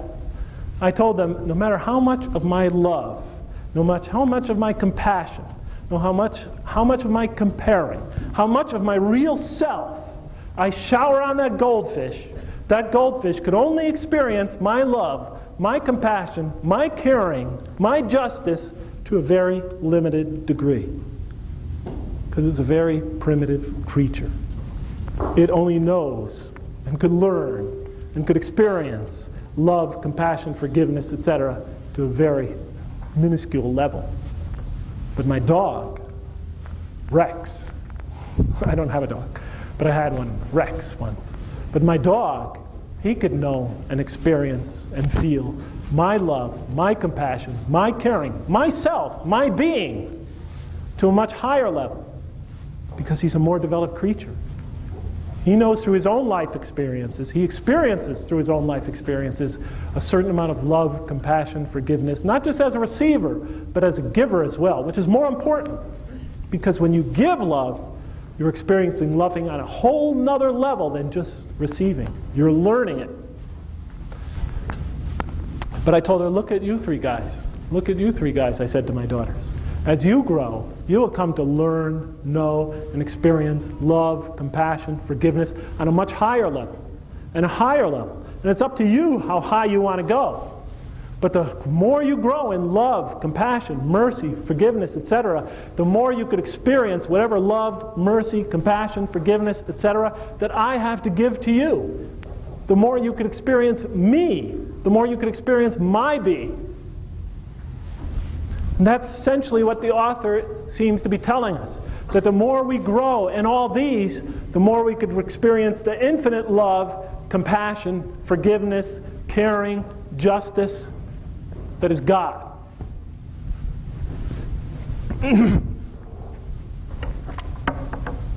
And so all the pieces were coming together for me. All I had to do was just read any page of the Qur'an. There were times and times again, there were signs. It was staring me right in the face. Except that I read it and never opened my eyes to see it. And it took me reading the entire scripture before it was open to me. But wait a minute, I said. Okay, granted. The more we grow in love, the more we could experience God's loving. The more, and people do. The believers, they experience it in prayer. They experience it in ritual. They talk about those powerful moments when they experience God's presence.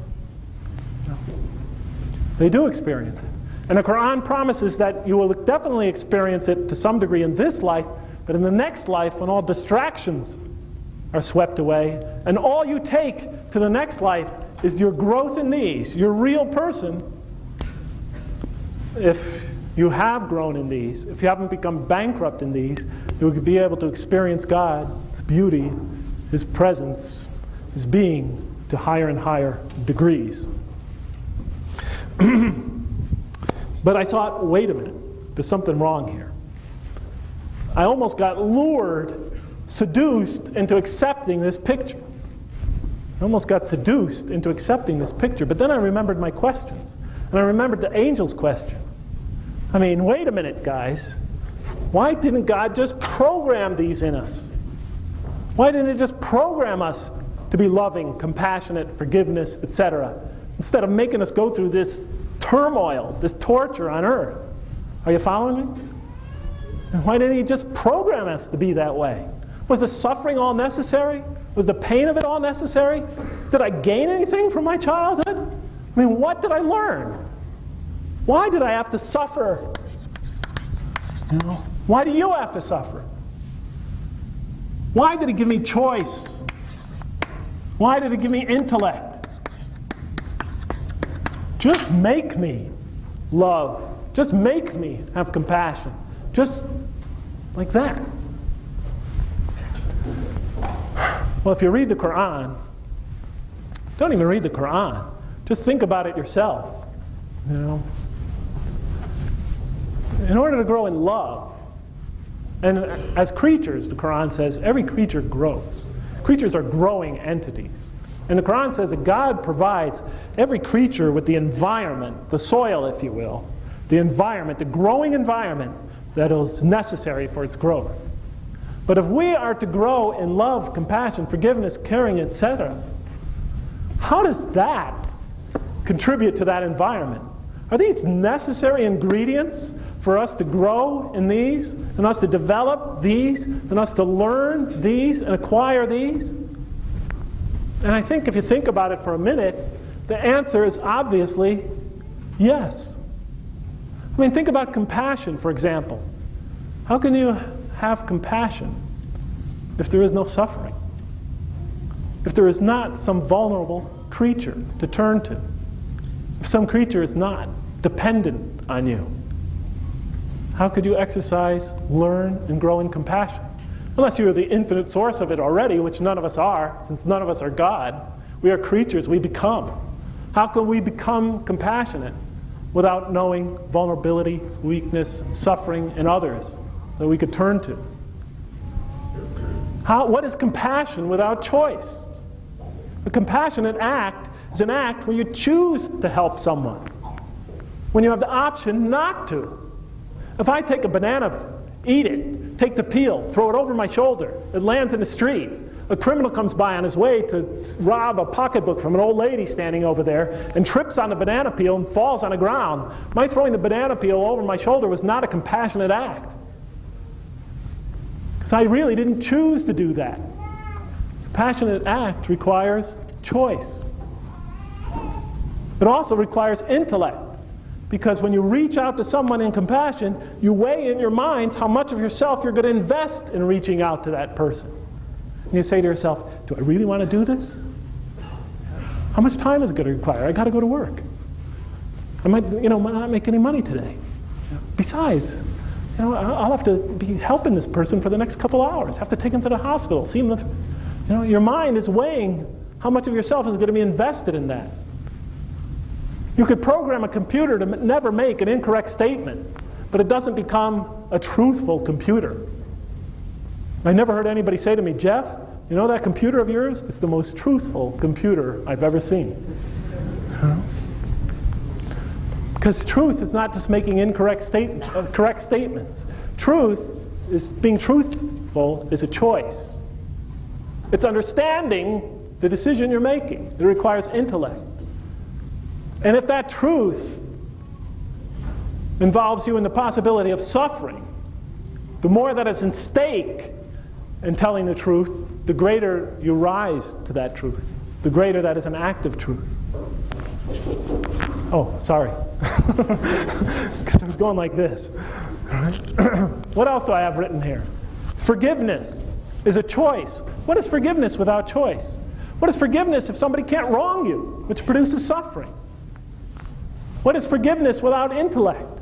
If you don't understand what the person has done to you, what the person is saying when they ask you for forgiveness. All these things, suffering, choice, and intellect, are integral to our growth in these. Are you following me? One last example, the famous wedding vow. You promise to stick with somebody in sickness and in health. What's the other one? I said it so long ago I can't remember.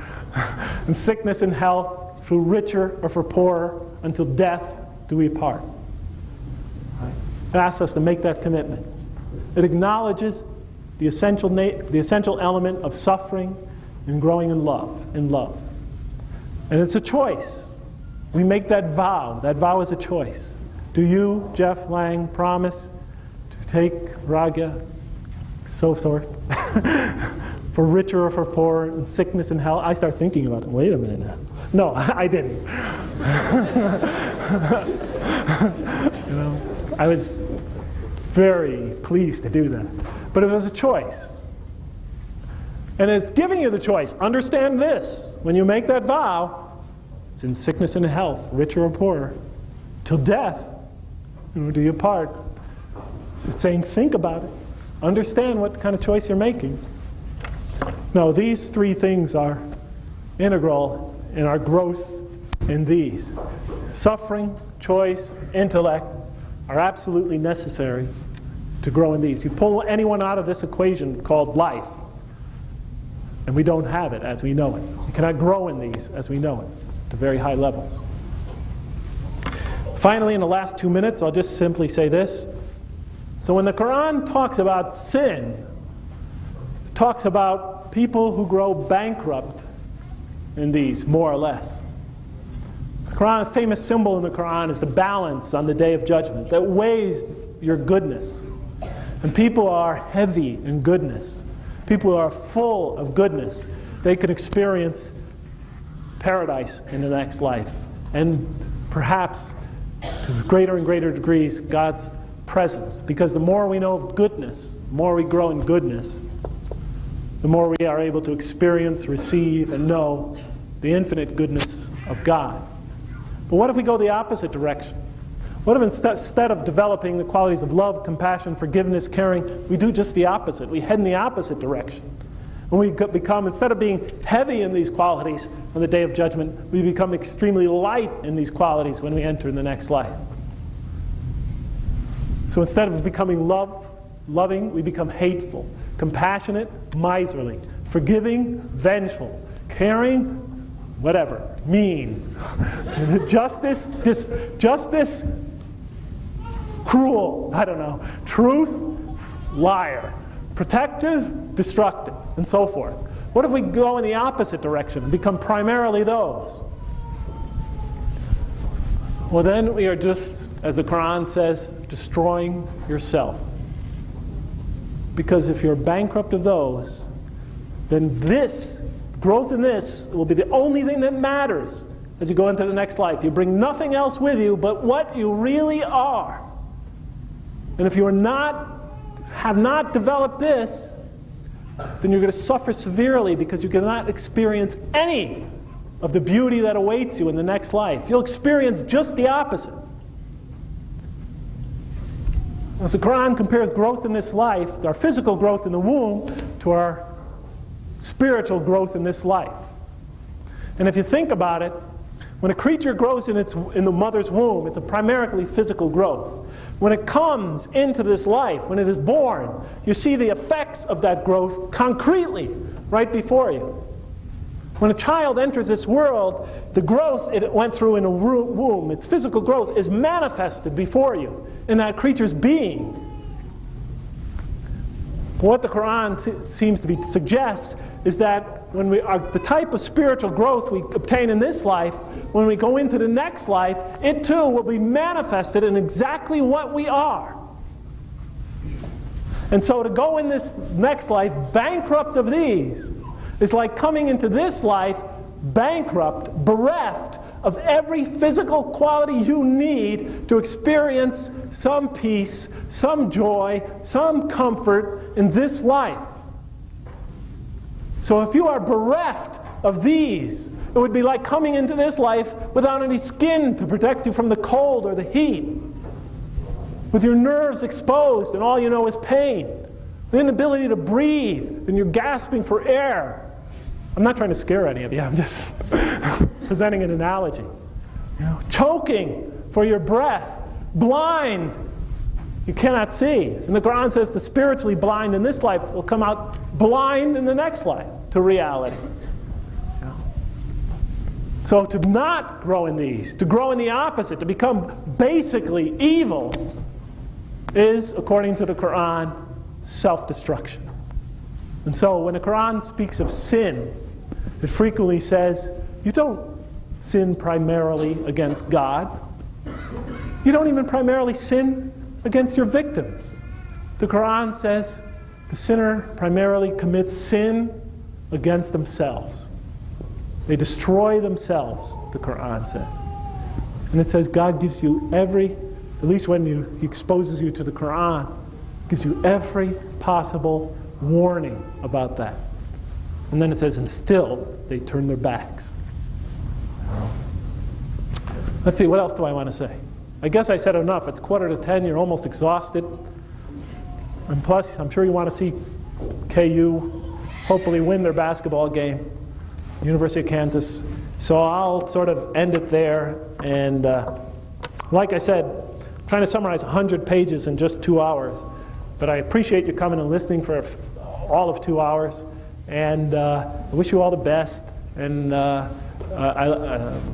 thank you so much, you kind Purdue people.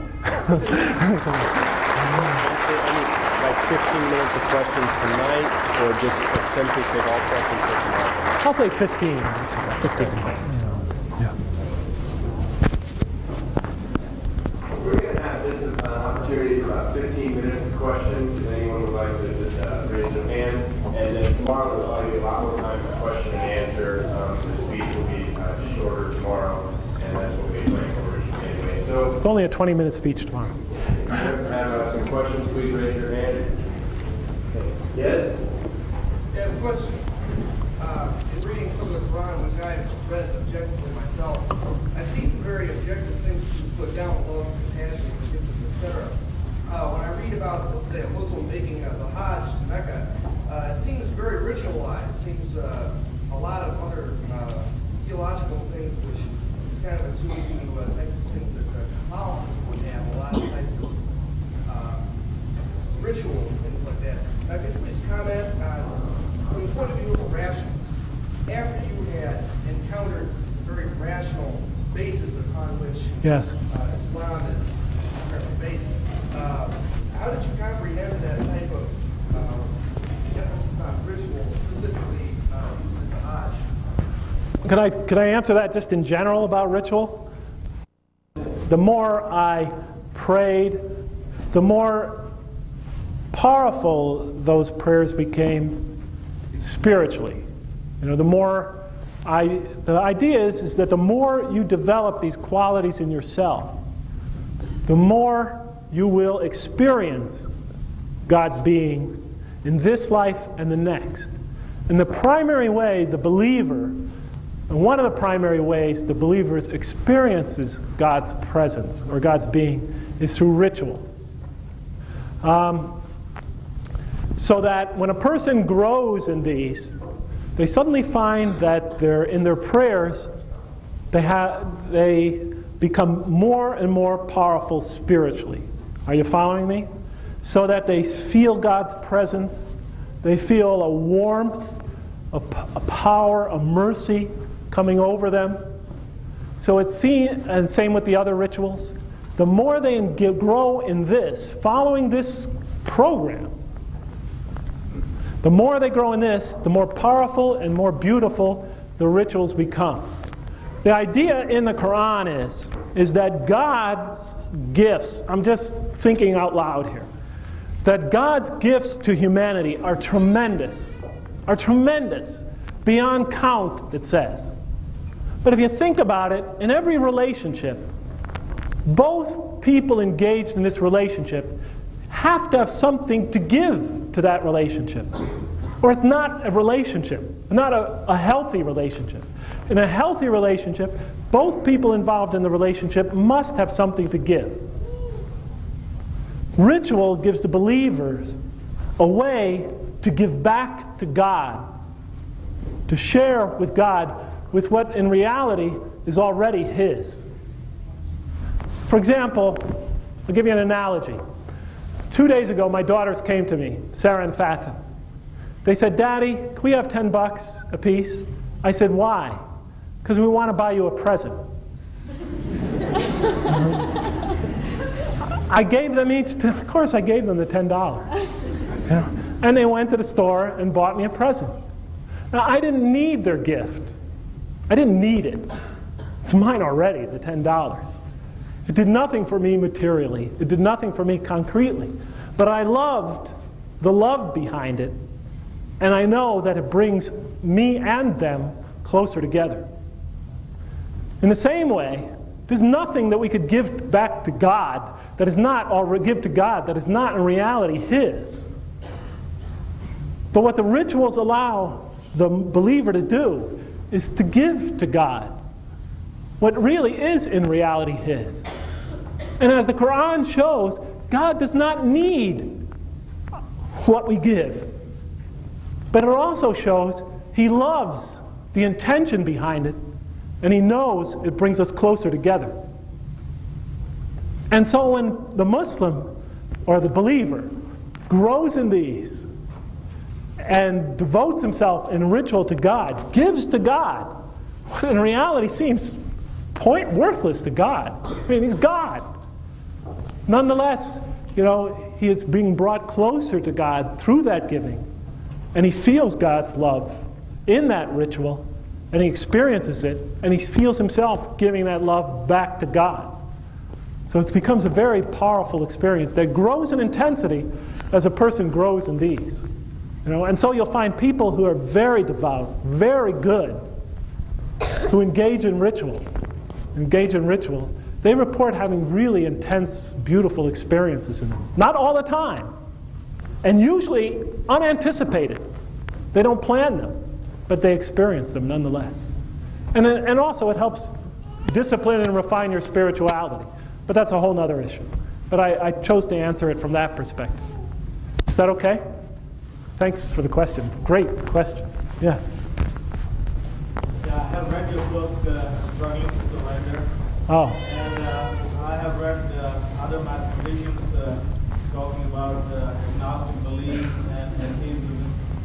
And they come out to be very successful and very prolific believers later on. Yes. Is there a connection or a correlation between being an atheist in the earlier stage of life and being a very devout Muslim or a believer and being a contributing member to the belief of submission? Particularly, I've read Bertrand Russell and Yes. people. Yeah. Although they didn't pronounce themselves as Muslims, but evidence suggested that they are not very far from it. What's Yeah. your speculation? Yeah.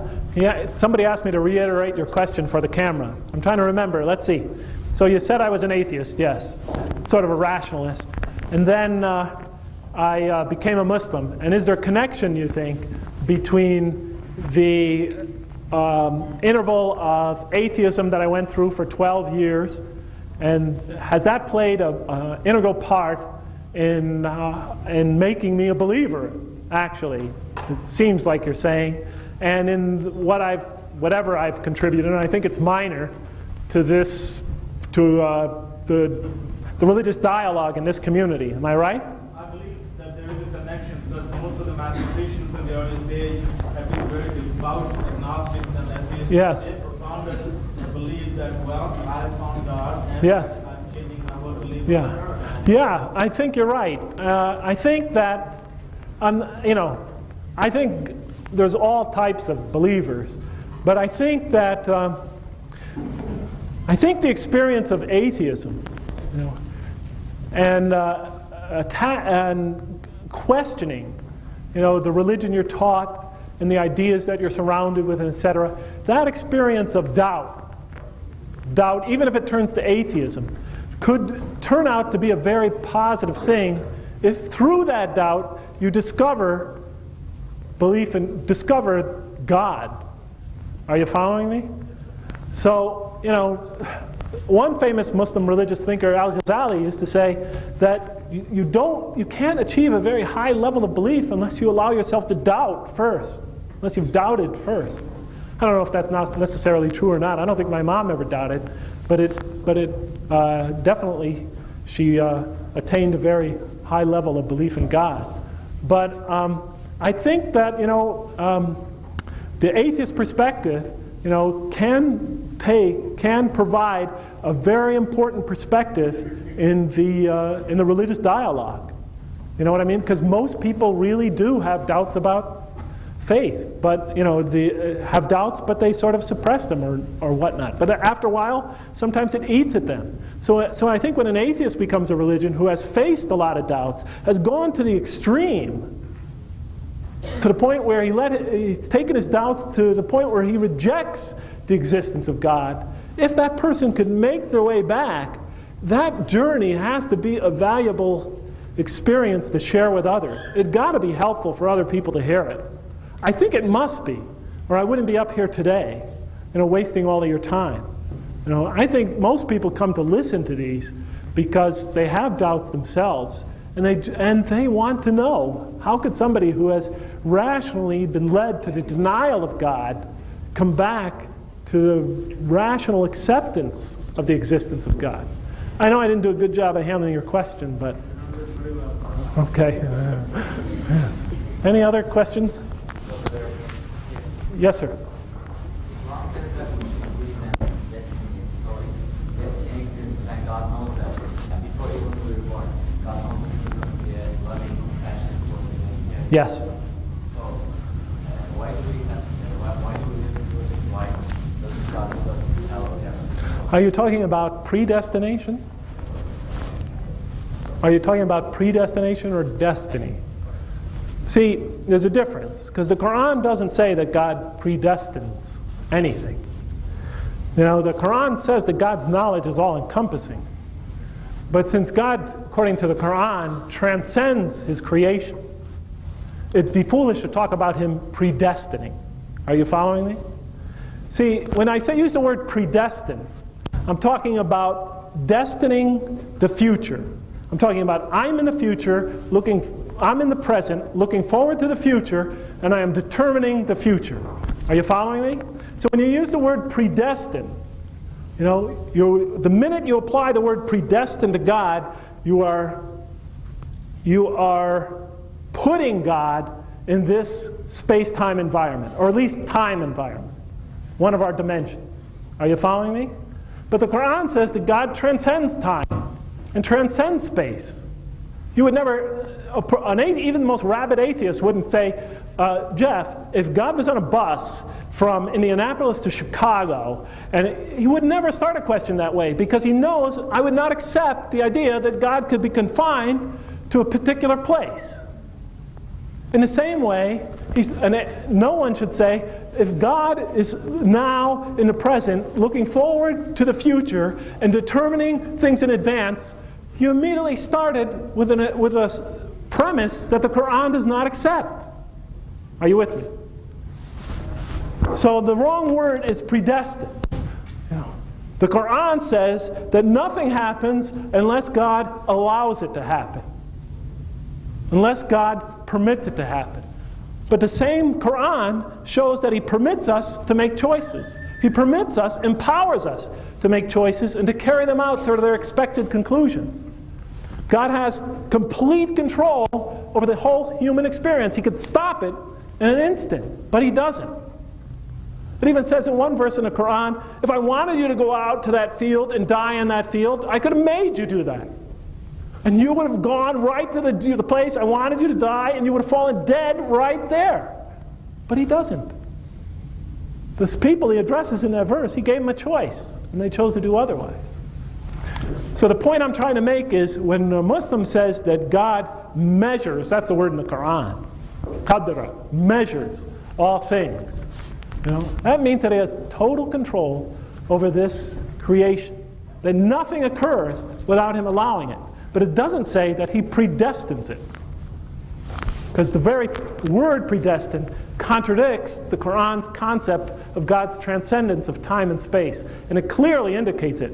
Because it says in the Qur'an that even though various events in history that we see as taking place over a long period of time, for God it is a single instant. He just says be, and it is. But to us, it seems like it's taking place, throughout this sometimes thousands of years. But for God, it's all one. A single blink of an instant. A single, infinite, eternal moment outside of time. I think I talked enough about it. I don't want to bore you. Yes? What I mean is God knows if we're going to go to hell or heaven. Yes. Yeah, but that's unimportant because you're talking about knowing outside of time. See, the Qur'an presents life as more like it uses this symbol, like a book. We're living this book right now, right? So we are living this book right now, and we are turning the pages as we live it. God reads the whole book all at once. He's outside of time, okay? He reads the whole book at once. He sees all the pages at one single moment, but we live them throughout time because we're stuck in time. Tomorrow, I cannot jump to tomorrow, nor can I go back suddenly 50 years. I am lodged in time. I am fixed in time. Tomorrow, an hour from now, I will be at an hour from now. 2 hours from now, I will be at an hour from now. Because I am limited by space and by time. But just as God could see all space at once, here's space. I'm sure this diagram helps. There's space. God transcends space. He sees it all at once. I am on my way to Chicago. I don't know that there is a cow in the road. I am driving this way. If I keep on driving, I will eventually run into that cow. God sees it all at once. All space is encompassed by his vision. As the Qur'an says, all is encompassed by his vision. But we are, a little bit mobile with respect to space, so we could sort of understand that concept. Here is time. God transcends time. He sees it all at once. I mean, I know it's hard for us to conceive because we're stuck in time. Much more limited in time as we are with respect to space. And we make decisions in time and etc. And God's knowledge encompasses all of it, as hard as that is for us to believe. But that doesn't contradict the fact that he lets us make choices, answers our prayers, guides us, etc., etc. So there you are. Yes, sure, he sees the day of judgment. He knows it all. He knows exactly the beginning and the end. But he doesn't make us make choices. He doesn't predestine our destiny. It doesn't even say that in the Quran. Anybody else? Yes, sir. I had a quick question about when you were talking about how in the beginning the angel asked God, you're going to put this creature on earth that sheds blood and Spreads corruption. Spreads corruption. Okay. My question was, how did they have anything? I mean, that was the first man. How did they have any reference? Oh, his question was, when God said, I'm about to put a vicegerent on earth, a representative on earth, the angel said, will you put therein one who will spread corruption and shed much blood? Will we celebrate your praises and glorify your holiness? And he said, how did the angels know that what kind of creature man was going to be? Different Muslim scholars tried to approach that question and stumbled through it. And they took it as, part of the problem, I think, is because they took an allegory as history. Are you following me? If it's an allegory, the question is, it's an allegory to teach us, not to tell us the origins of Homo sapiens, but to teach us about human nature and the meaning of our life. So in my approach, I know how other people have stumbled through that, but I'm not gonna advocate their view because I feel quite strongly that that's an allegory for many reasons. For example, in one verse in the Quran says, we created you in your mother's womb, we shaped you in your mother's womb, so we made you in your mother's, we created you. It goes through the stage of creation of a creature in its mother's womb. We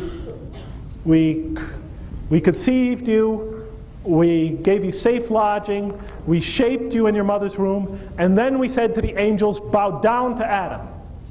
Are you following me? Here it's addressing humanity in the plural. We created you, shaped you in your mother's womb, humanity in the plural. And then we said, bow down to Adam. And then we told the angels, bow down to Adam. If we take that literally, that means the whole human race, or not all of us, but a huge amount of the human race existed, right? You and I. And then the angels were commanded to bow down to Adam. I think that's an indication that these verses are not telling you to be taken literally as history, especially in reference to Adam. Adam, it's an allegory to teach us about God and his relationship to man. That's the way I approach it. If people want to approach it as history, I have no problem with that. Just allow me the right to allow God the right to, what? To allow God the right to reveal truths that as he will, without having to force historical interpretations on verses that may be allegorical. Because the Quran does say that God uses allegory. It says there are verses that are plain, clear, and they are the fundamental part of that book, the Quran, and there are verses that are allegorical. What's the Arabic word? Mutashabih, or something like that? Yeah, mutashabih. Allegorical, symbolic, likenesses. The Quran says there are both. And it says people who have diseases in their hearts, like sickness in their mind, they go after the part that's allegorical, seeking to impose a final meaning on it. A concrete meaning. while the believers say it's the truth. It is all from God. You know? So when I come across a verse like that, I am open to the possibility that it's an allegory, because the Qur'an says it uses it, and I'm not going to try to impose some final concrete interpretation on it. Are you following me? I'm open to the meanings that it raises, but I'm not going to be overly sort of literalistic in approaching verses that talk about something, you know, that's very deep, the nature of the human relationship with God, that is outside the normal course of human interaction. You know what I mean? So, you know, some people don't like it, but I'm a mathematician, a scientist. I gotta approach it that way. I think we're going to go ahead and stop for tonight. Oh. Give everybody a rest. I'm sure Okay. I'm sorry I couldn't answer more of your questions, but you know, I took too long tonight. I'm sorry about that. we'll need some time tomorrow. Just to reiterate, a couple of things. One is there is another lecture tomorrow night, Saturday night, same time, same place, 7:30 p.m. There will be more time for question and answer. We have a couple sheets up here. If anybody's interested in eventually maybe obtaining a video cassette of this lecture, or you like it and you want to get one, or Professor Wayne has written a couple books. Nice question. If you don't know where to get them and you'd like to put a Thanks. name here, I can